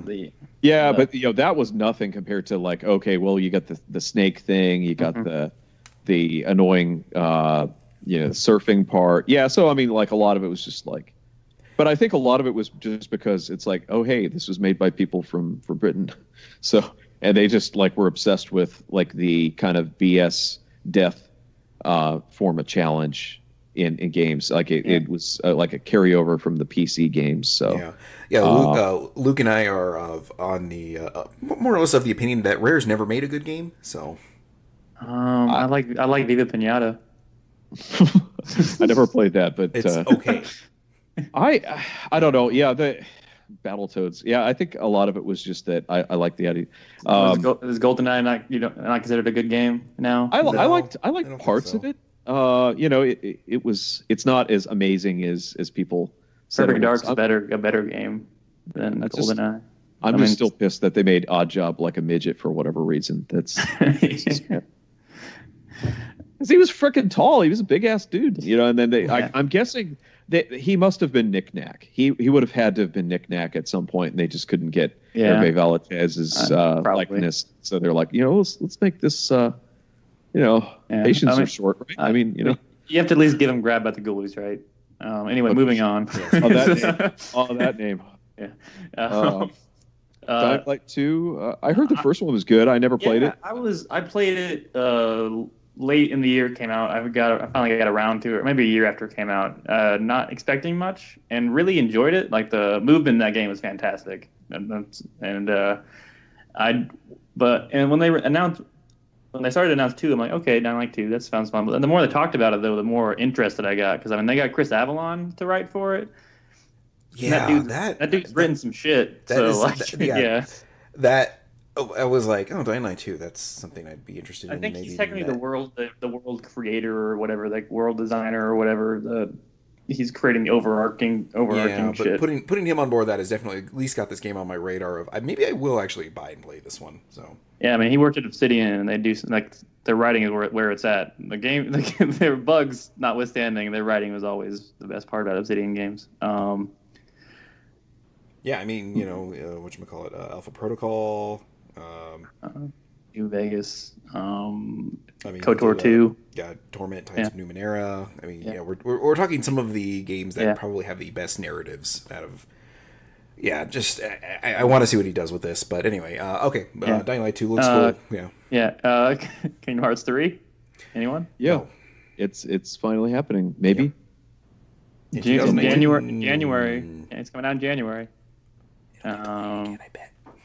I really hope that, like, and I'm sorry, I have to use this joke. I used this on Twitter, and nobody laughed. So I really hope that I hope that when you get to the this is the equivalent of retweeting yourself. Sorry, Joe. Go ahead. Yeah, I really hope that exactly. I hope that when you get to the Wreck-It Ralph section, that it turns into like a text adventure, and then the game ends. Oh, that'd be good. Yeah, so something like completely that you don't. Or like early on, it just ended. Yeah, just ends or something like that, or just like something that you didn't really want to play. It's like it just turns into something different. Yeah, I saw that's what I hated about the movie. That's just such a disappointment. It's like, okay, where are they going to get back to the video game stuff? Oh wait, it's more Candy Rush. So or Rush, whatever. But yeah, like the trilogy comes to an end in January or whatever. I don't know if that's actually the end or not. Let me ask you this. How many games of the series have you guys played? I've played some of 1 and some of 2. Same boat. That's enough. And when I played some of Chain of Memories. Yeah. Yeah, I played. Is Chain of Memories the Game Boy Advance? Yeah. Yeah. Is that the Kingdom Hearts 1 sequel? Like, is that the first? It's basically basically playing because it's where it's a card-based RPG. Yeah. And I was never really all that good at that part. But it's like, I don't know. There's some people that are like really like obsessed with it, and they really like the original, like I guess you could call it lore, but it's kind of like that was. I guess you could call it lore. Yeah, no, it's something. I mean, people in black raincoats. That's all I mean, there's all these like original characters. It's like, okay, that's nice. Like, when are we get to see more Tron or things like that. I liked the Disney stuff. It was kind of neat seeing that. The second one was kind of a letdown because there was like all these skills you didn't use, and it took you forever. Like there was a glide ability you had in the first game, and there was a point to it because you did a lot of platforming and stuff, and there really wasn't a need for it in the second game. But then for whatever reason, it was like one of the hardest skills to get to, and you thought, well, maybe it'll help me get to some new areas. It's like, nope, it's just kind of there. When I watched that trailer like 5 times because I watched every conference, so I saw that trailer like 5 times for Kingdom Hearts 3. Every time I watched it, I thought back to every Metal Gear trailer I ever watched, and how I'm sure it makes absolutely no sense to anyone watching those that has never played those games. Right. So I tried to put myself in the shoes there, and I understand that. But then, like the first time I watched the trailer, there's a scene where I think it's a girl, like the Aqua, she went evil. I don't know. Yeah. Someone was talking to her sword, and all of a sudden it zooms in, and it's just Mickey Mouse's head and like this space butthole in the sword, and it's just talking really seriously. And I just lost my shit. I think that's kind of the thing. It's like I don't want to, and again, I don't want to talk shit about people. Like there's people that really really like this, and I don't want to dampen that enthusiasm. But it's just that kind of stuff. There's a joke image, like they show something from there was like a manga adaptation, and Donald Duck is like going on this like missive about like reality. Just Donald Duck and the word missive together the same sentence. Yeah, and it's just like, okay, like the question is like if people were actually able to understand any of what he was saying, Hey, if anyone's a right winger, it would be Donald. He was in the Navy. Yeah, well, him and his uncle, but. Scrooge is definitely Republican. Oh, yeah. It's like, come on. He might be libertarian. He doesn't want his stuff that's taxed. True. He could be a libertarian. Like anyway. Kane. Like Kane is libertarian from WWE.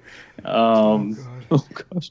Yeah, but no, it's just it's kind of interesting seeing how like seriously it's like you have Mickey Mouse and Donald Duck and Goofy and all these characters, and then you have like Jack Sparrow and Orlando Bloom. Yeah, just random. Yeah, exactly. And then all of a sudden, it's like and they're like talking about like serious, end of the world kind of stuff, and it's just like, yeah.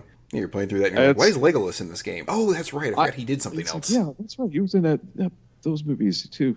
And that's fine. I actually really like. I mean, I'm the type of person that actually enjoys, unironically, the Medea movies. So that kind of dissonance is like kind of cool. Brave man. Yeah.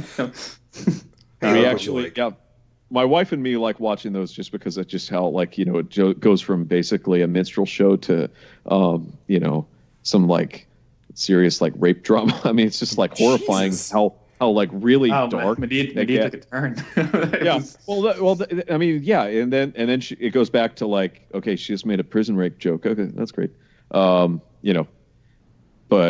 it's kind of, I get that kind of feeling about Kingdom Hearts, and it's kind of interesting, I guess, to see. It's like, oh yeah, I like that movie. It'll be kind of neat to see it in a game. It'll be neat to see them like interacting maybe with Final Fantasy characters. And that's kind of what I liked about it. But like, I know that most of the people that have actually followed the series they really like it for, like all this other stuff and these other like original character do not steal type things that, and I really just don't, and I haven't followed any. There's just so many of them. There's so many of them, and there's like a lot of, reduxes, and it's just, I think at this point it's going to be really difficult to go back and play it. So I don't necessarily blame people for feeling daunted by that. I think they released those collections, right? Mm-hmm. Yeah, that's true. I mean, we sort of even joked with the idea of doing that, like on a stream of like me buying them, and then we like I play them, and John and Brittany and I would have probably played it. Okay, well, yeah, well, yeah. Well, okay. Here's the thing: if you had played them through for the stream, I don't know if I would have been there through it. I think the only way we would have gotten that done is if I had to play it, because there was no way I would have sat there and watched this thing for very long. Okay, I probably could have sat there and watched you suffer through that. It would have made my day. Yeah. But all I would have been sitting there playing out has been like, why am I playing this shitty action RPG when I can play like Ease, for God's sakes? God, fuck this series. Anyway, yeah, because there's actually like Kingdom Hearts here, because we got a lot to go through still. Kingdom Hearts 3 is the Medea game you never knew you wanted. Moving on, Sekiro Shadows died twice. The new From game, which is not a Souls game, they're saying, and it looks a lot faster. It looks more like just a straight up action game than a Souls game.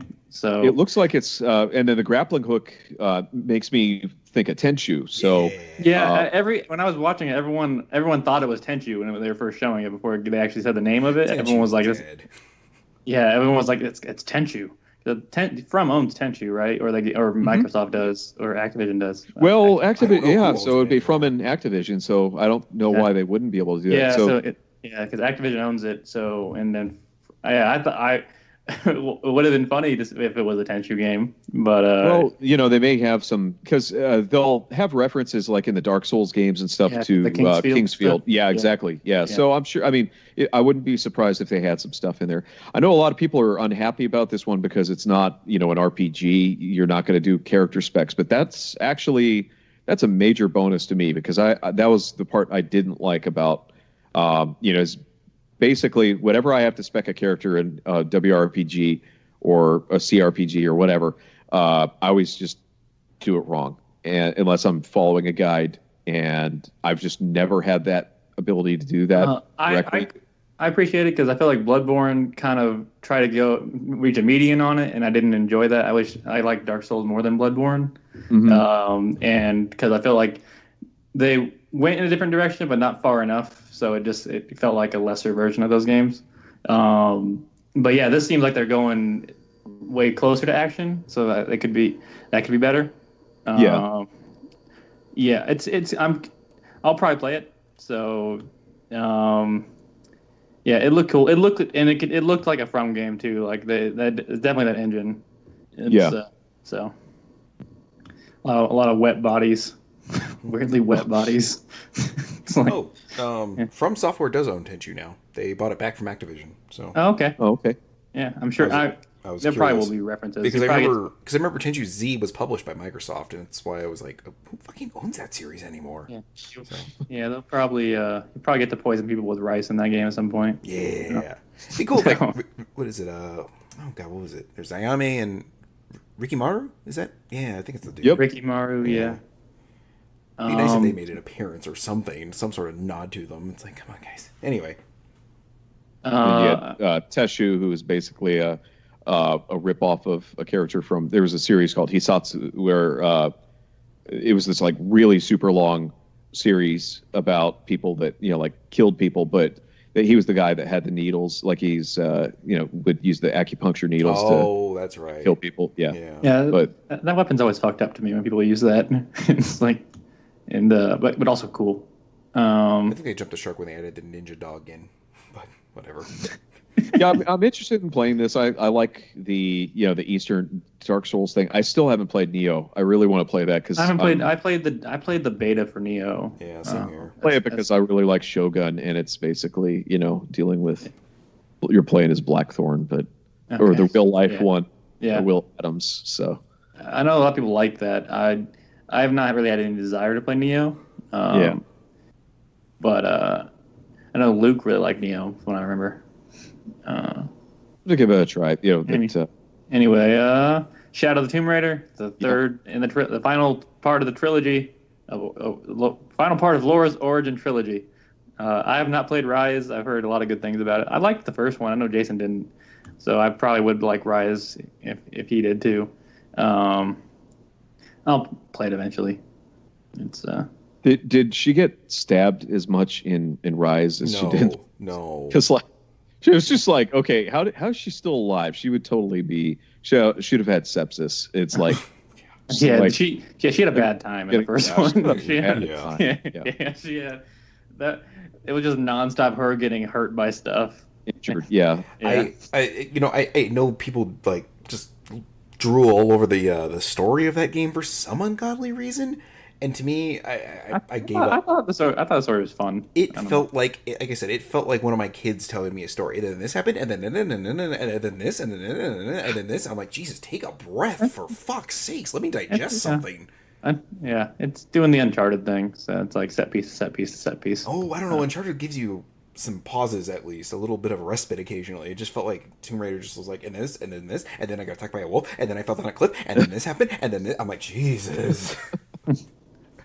Anyway, let's move on. Moving on, The Quiet Man, Square's one of Square's new games. What the shit? Like, I don't know. It's like it switches from like a live action to like gameplay, not seamlessly, but like you can tell when it's doing it. It was weird. It was a weird ass trailer. I'm assuming the game is gonna be like that the entire time based on how they presented it. But not much shown. It's more will be shown in August, I guess, about The Quiet Man. It is a goofy ass trailer though, and if you're into like goofy ass FMV, you should probably keep your eye out for this game. This kind of reminds me of what was that game? That was like a Gears of War ripoff. Quantum Theory. Oh yeah, the one with the tower. The tower. This reminds me of their Quantum Break. Or their version of Quantum Break, basically. Okay, sure. I forgot about Quantum Theory. That game is blank. That game is generic as fuck. Like I was like, how could they screw up a Gears of War, just cover-based shooter? I'm like, oh, nothing. Like I think I played the demo of it maybe, or I checked it out from GameStop, and it just there was like no impact to the combat at all. It's just like it just felt There were so many Gears clones when that came out. I mean, they changed. What's the fucking Warframe used to be? What was it? What that'd be Dark Sector. The game that because Dark Sector was originally Warframe, and then they changed it. Yeah, Dark Sector was and if you watch the original trailer for Dark Sector, you're like, holy shit, that's Warframe. But yeah, they changed it to a third-person action game, like with a Gears style cover system. I have that game. I think I got it at GameStop for like $2. I was like, oh, I should play this again, because I had played it when it first came out, and I was like, this was okay. Speaking of famous ripoffs, The Division 2 is coming out. But The Division 1 was pretty disappointing for me. I remember the first trailer for that game. I was pretty impressed. Like tech-wise, I was super impressed by it, and the actual gameplay never really matched that original trailer. It wasn't quite Killzone 2 levels, but it still wasn't as good. Yeah, Gore and I played that for a little bit and kind of fell off of it. So yeah, I played the beta, and it has some of those hooks that Destiny gets me with, but it's just the shooting wasn't as good and all that, didn't control as well. Yeah. All right, let's keep going. Keep moving on. Let's say 5 minutes here. Let's do this. Let's knock this thing out. Forza Horizon 4. It's more Horizon. Seasons change everything. Seasons change. Anyway. Yeah. Every week in the game, season's going to change. And it's going to change the map too for everyone. Okay, interesting. Yeah, it's cool. Like in winter, the lake will freeze over, and you can drive on the lake and stuff. Cool. Yeah, it was the Horizon games are pretty cool. I want to leave my Maserati in the middle of a frozen lake, and this way when the season change, it goes to the bottom of the lake and see what happens.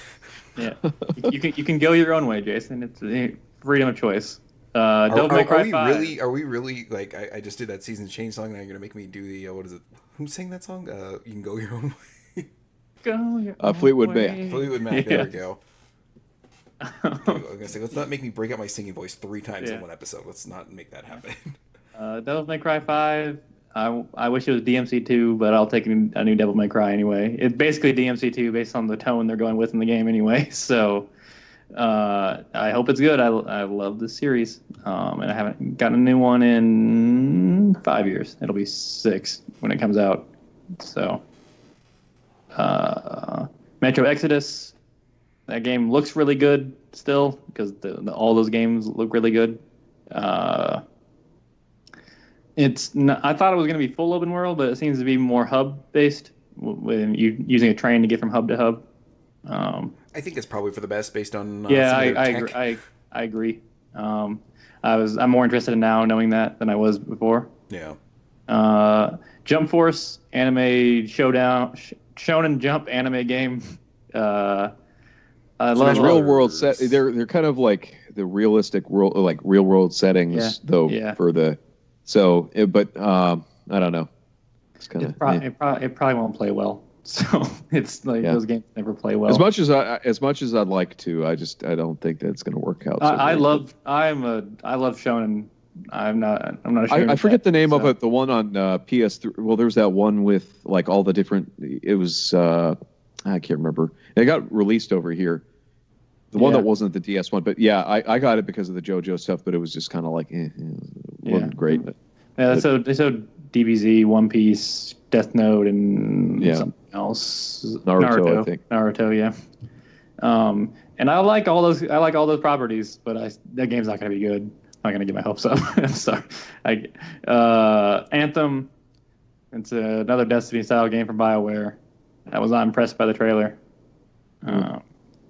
It actually seems closer to The Division based structurally than Destiny. Okay, what's next? Yeah, Battlefield 5. We talked about Battlefield 5. Yeah. Jedi Fallen Order is the new Respawn Star Wars game. Didn't really show anything about it. Unravel 2 is out. It got pretty positive reviews too from what I've heard. And if you're unfamiliar with what that is, it's Yarny. I think it's how the game kind of sort of became known as it was Yarny. Yeah. So. Yeah. But that game is gorgeous, and it sounds like it actually plays well now. So, and it's co-op. Gets a little dark in some spots. So. Yeah, probably. I could see that happening. FIFA 19, Soccer Time, Sea of Solitude. The lady. The game dealing with loneliness. So it's the lady talking about it. Yeah. Actually, my same reaction, Joe. Yeah. Let's move on. Madden 19. It's a boating simulator. Yeah. Command and Conquer Rivals is a mobile Command and Conquer game.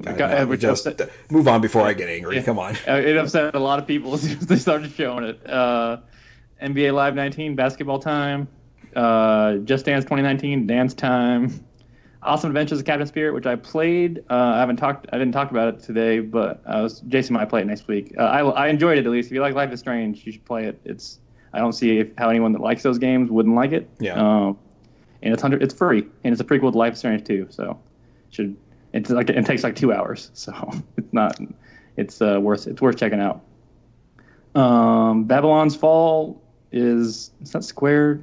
Is that a Square game? Platinum's making it. I think it's published by Square. Didn't really show anything about it. It's just a cinematic trailer. Dragon Quest 11, Dragon Quest, the 11th one. Looks like a 3D Dragon Quest game. Cool. Yeah. It's good. Final Fantasy 14 Monster Hunter World crossover. It's costumes and stuff in Final Fantasy 14, and I think Monster Hunter World got some too. Beyond Good and Evil 2 got a really good trailer again, but that game's not coming out for a decade, so it's you can go support it and shit. I think there's like a way to get your art in the game too. There's a lot of blowback about that. So, but anyway, there is. Trials Rising. It's Trials. it's bike Skull time. And Bones. Skull and Bones. It's Assassin's Creed 4 without the Assassin's Creed part. It's pirate time. Starlink Battle for Atlas. It's a Toys to Life game that's coming out way too late. And then but you get Star Fox in there. Yeah. Okay. Assassin's Creed Odyssey. It's Origins, but in Greece. So. This takes place before Origins, so I don't understand how this is working. But okay. Maybe you become the Templar. Ooh. Yeah. See, blowing your mind. Transference. Before Christianity even existed. Elijah Wood's VR game. Which is a funny sentence. The Crew 2 is out now. I've not heard good things. It looks pretty soulless from what I've seen. See anything? These are all a bunch of smaller games that got shown that I didn't see, so I can't really say anything about them. Neo 2. I'm still surprised I got a sequel announced so soon. So the game came out like early last year though. Resident Evil 2's remake. It's like Resident Evil 4 style gameplay with a Resident Evil 2 map. It has both campaigns, but they do not affect each other in the same way that they did in the original one. Yeah, what was that system called? The zapping system. Zapping system, yeah. The zapping system is no longer there. So, which is not too big of a deal to me. I'm just happy to play Resident Evil 2 again. I want to play that one again too. I haven't played it since it first came out. So it's my third or fourth favorite one. So and that's the PS1 version. So I'm excited to play a modern take on it. Destiny 2 Forsaken, the big expansion for Destiny 2, looks really good as a Destiny fan. Okay. Star Control Origins, I don't know what that is. Don't know what that is. Maneater is a shark game. So I know that is. That's the game you play the shark. Scrolling through. Overkill is The Walking Dead. Is a co-op zombie shooter in the Walking Dead universe. The final season of Telltale's The Walking Dead, which is the 4th season of it, I think. I've played the first one. I liked the first season. That's as far as I got. Last of Us Part 2, I think, had the best trailer at the show, personally. Because it gave you everything, story and gameplay, and it's brutal. It is brutal as hell. It will make you cringe a few times watching it. When you should, it should make you cringe. I was going to say this. I think that deserve that and the original deserve a little more criticism as far as the, everybody bitches about Nathan Drake being a mass murderer, but it's like it's kind of different in this. Like I don't know, but yeah, obviously it's a different situation. But that's the only thing that always kind of bothered me. It's like, okay, well, they're technically shooting at you, so it should be okay to kill them. But anyway. I mean, yeah, never. I mean, it's just the Nathan Drake one's just fun. It's just the way he acts afterwards. I think is where it comes across. Because I think in Last of Us is just brutal throughout. So it fits. You also don't murder as many people in those games. Smaller conflict. Anyway, moving on. That's a whole conversation. Death Stranding, the Kojima game. It's not a good. It was not a good trailer in my opinion. It was the first gameplay-ish trailer of it. It was mostly just Norman Reedus walking through mountains and fields and stuff to deliver stuff. Yeah, I'm still gonna play it, whether it's good or bad. I have to play it. Control, the new Remedy game, looks pretty cool. It's like PsyOps, but it's like a PsyOps game with a Remedy world built around it. The trailer looked pretty damn good. Comes out next year. Hitman 2 comes out in November. Not season 2. Okay. It's and this is coming out as a complete game and not a season thing. It's a full-on game this time. Episodic thing, yeah. Yeah. That's good. Yeah. And that's it. I'm gonna do it. Yeah. Spider-Man was there. Spider-Man was there too, but that comes out in like 2 months, 3 months. Yeah, I feel like I kind of like the C3 didn't really do very much for me. I mean, and granted, I don't know.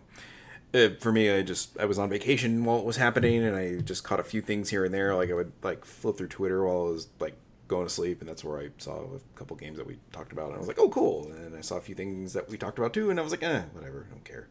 There's a lot of sequels, but they're sequels to games that I really enjoy. So I was into most of it. Yeah. The conferences themselves were pretty weird. Microsoft had the best conference, like straight up conference. Sony had the most game wise had the most games I wanted to play, but their conference was terrible. Yeah. So which was it's like they had their big four, and after watching all the trailers, Ghost of Tsushima was on that list. That game looks dope as hell. Oh yeah, I heard about that. Yeah. That Metal Wolf Chaos, we were talking about that. I really want to play that because I tried to get. I mean, the thing is, I never got around to it, and I never got around to doing the mod that you would need to be able to play it. So I'm glad that it's going to be playable on a modern system, basically. I am super excited to play this stupid game finally. And like I said, Ghost of Tsushima looks good. I'm probably going to play that game in all Japanese with subtitles. It's very Spider-Man. Spider-Man. Yeah, Spider-Man looks pretty dope, I gotta say. I went and did something I haven't done in a long time, and I pre-ordered at GameStop so I can go pick it up like early the day it comes out, or maybe even midnight, because my son is super into Spider-Man, and I'm actually kind of like reverting back to my 10, 12-year-old self where I was into Spider-Man too. So I'm like, you know what, I'm kind of wanting to play this, and he can at least watch me play it. So yeah. Oh, there's no Nintendos. I don't think there's any Nintendo stuff on that list. Smash Brothers. I watched 20 minutes of Smash Brothers coverage of every little fucking detail you could think of in that goddamn game. Yeah. Oh my god. Yeah. And I like Smash Brothers, but oh my god. Jesus. Nintendo, I gotta say, like, kind of didn't bring it this year, but they shit the bed. It was a bad conference. But I mean, when you have Breath of the Wild and then Mario Odyssey like back to back, it's like, what else are you gonna do? Yeah, but they also didn't make anything exciting for even next year. They didn't give. It was just nothing. It was Smash Brothers, which you already knew about, and people it's gonna sell a lot. It's Smash Brothers, so. But yeah, there's no Metroid. But that's borderline. I mean, there's some new stuff in it. But it's borderline. It's basically the Wii U one at this point. Exactly. And I know a lot of people aren't really happy about that. There's obviously a little rifts. I don't know. I buy a Wii U, so who knows? But I guess on the bright side, there's been a lot more third-party support for the for the Switch than there was for the. Oh yeah, absolutely. It's like we're a little better off, but it's just that was a little disappointing. There really wasn't anything. I mean, aside from that was. They didn't show Metroid or Pokemon or that Yoshi game or like a Kirby game. Nothing. There was jack shit. Yoshi got pushed back to 2019, so. Yeah, and Metroid, if they had nothing to show Metroid, I don't know why they even bothered teasing it last year. So shut people up, I think. Yeah, it just seemed like a waste of it. They could have done that this year. Yeah. it's like a waste of a tease at that point. And then the Pokemon game coming out this year, the Let's Go games don't look very good. Yeah. But there's a lot of like very kid oriented stuff. Like the Nintendo Labo was very much like that too, where it was like it's obviously meant towards. And I want to ask, like, have you guys bought that or no? Yeah, I have not. I've not talked to anyone that actually bought it, and every time I go to like a store, there's like they're all full. Like it's obvious nobody bought it. I don't think anybody's actually bought it. I am definitely the wrong consumer for this because my kids are too young for it, and I'm too old for it. So I would never put my Switch anywhere near that cardboard. I was like, or in a kid, it was like, oh. Yeah, I think it's a neat idea, but at the same time, it's like, yeah, and I know that they've got some tools in there for you to like do your own, I guess, but it's just too expensive. I mean, shit, like it's $80 fucking. I mean, that's for one set. It's not even like all of it. You basically you're paying $150 for a couple of things that are going to get just torn to shreds by your kids. And the problem is the games that you end up playing eventually once you build everything aren't very good. They're a little slight from what I've heard. Yeah. So it's just I don't know. It doesn't seem... And I don't want to talk bad. I don't want to be like a contrarian or whatever. But like I had to really hold my tongue when that got announced because I saw a lot of people that were on my feed that were just genuinely excited about it, and they had kids and they were looking forward to playing that with their kids. I'm guessing they didn't buy it. Yeah. And it's like, look, I don't want to talk bad about it. I don't want to rain on people's parade, but at the same time, it's just it seemed like, okay, they took a risk. That's cool. I really don't think they're going to continue it. I think that's it, because I can't really see them, they might do some expansion packs or whatever, but at the same time, I don't think they're really, I think this is going to be one of those things that Nintendo does kind of a one and done, like, it's done. It's, I forgot it existed till you brought it up. It was, I only remember it exists because, you go to Target or Best Buy or and they're Walmart just sitting there, and there's like stacks and stacks and stacks, but they haven't even reduced the price on it. It's been out for however long, but there's obviously every time you go by, and there's the same stuff is just sitting there. So I just hope that they, I hope that they, come up with some good stuff. Like I wish that they would do like, I don't know. There's a lot of things they could do. Like it would be awesome if they would do a port of like Kid Icarus Uprising or something. Oh, God, like something like that with twin sticks or to play. Yeah, it's so unwieldy to play on, but it's a great game. But it's just such a pain in the ass to play. Yeah, they're doing a bunch of great ports too. Like there's plenty of support for it. It's just like Nintendo games, or at the end of the day, it's what I own a Switch for. So it's.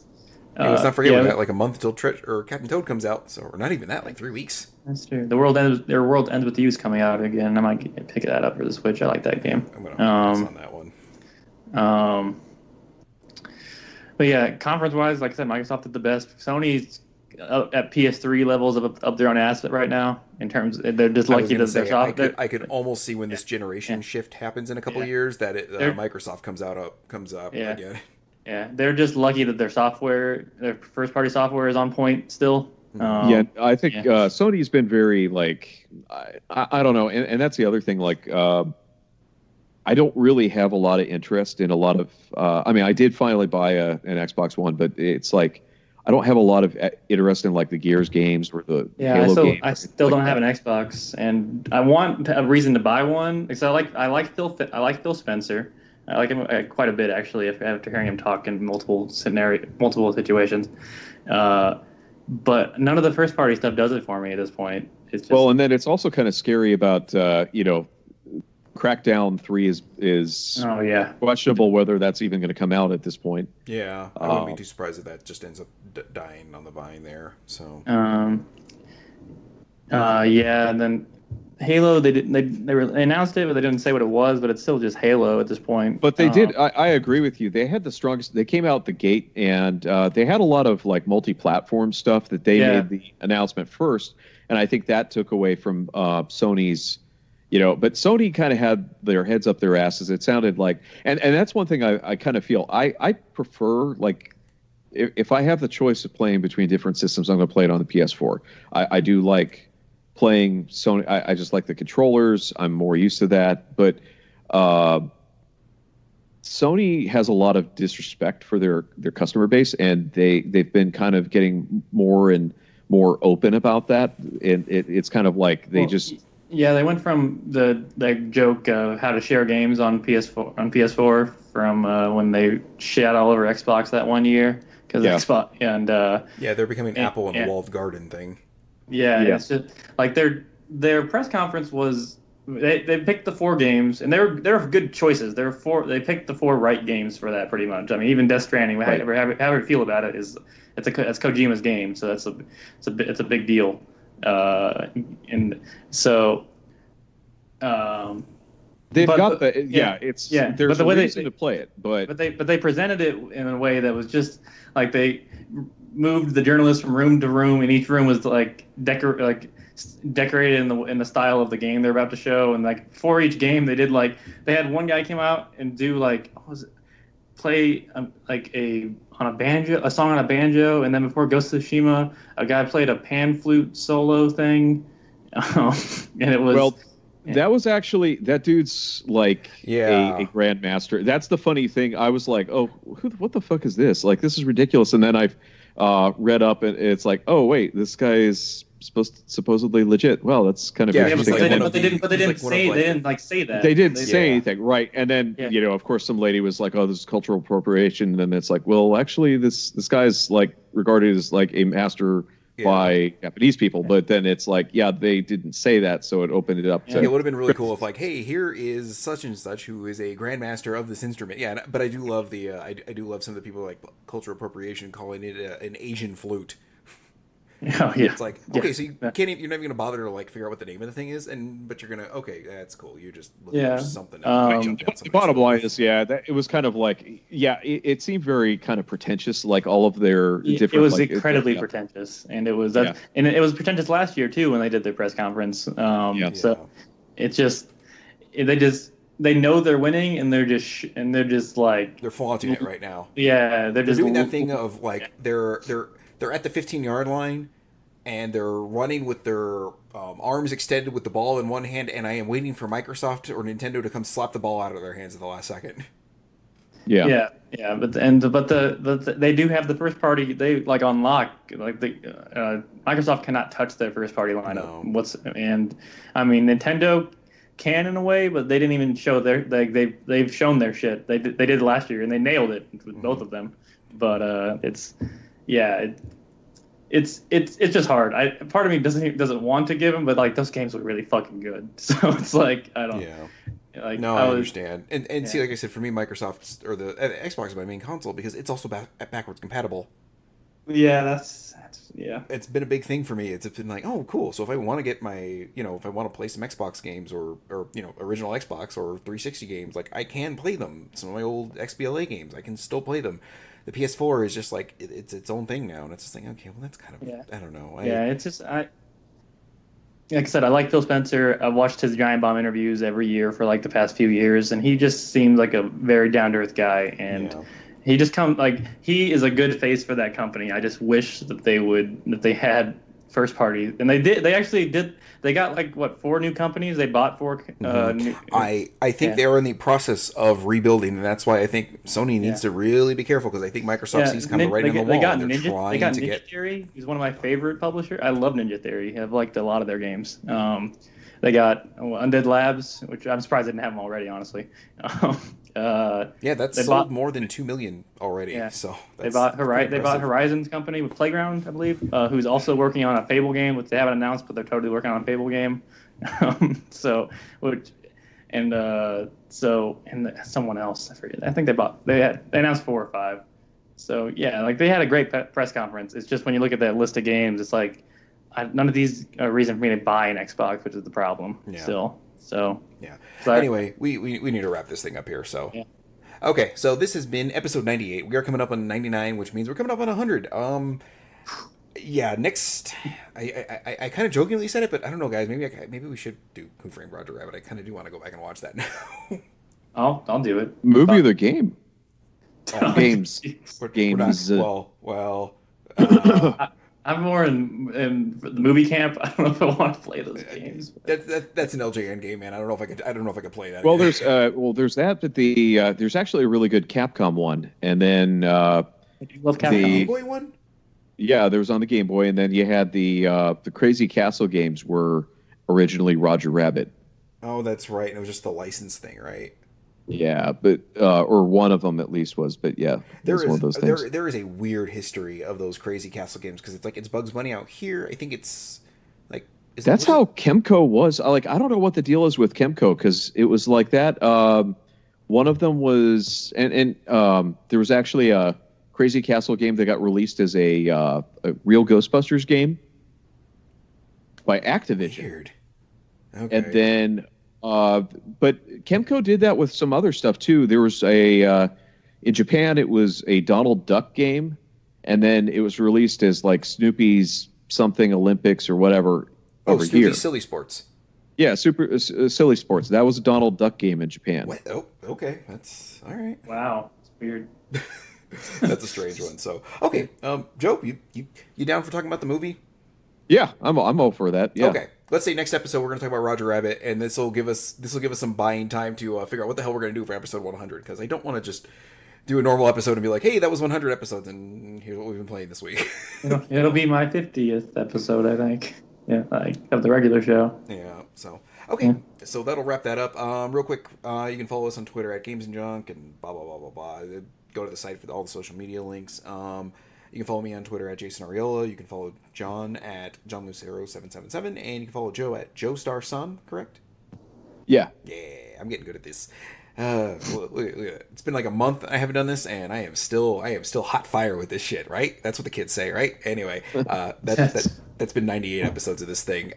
Please don't let that ending have killed your interest in 99 and 100. So, all right. Well, anyway, next episode we'll be talking about Roger Rabbit, which, man, I feel kind of bad not ripping off, but sort of ripping off Tardy the Party at this point. But it's just like they got me interested enough. I want to watch this movie again and see how it's held up over the years. So that should be good. Maybe we should see if we get Luke or Connor on too, if Luke can stay awake long enough. So. He's got a new baby. I don't fault him for that. I know what that's like. So anyway, we will talk to you guys next time.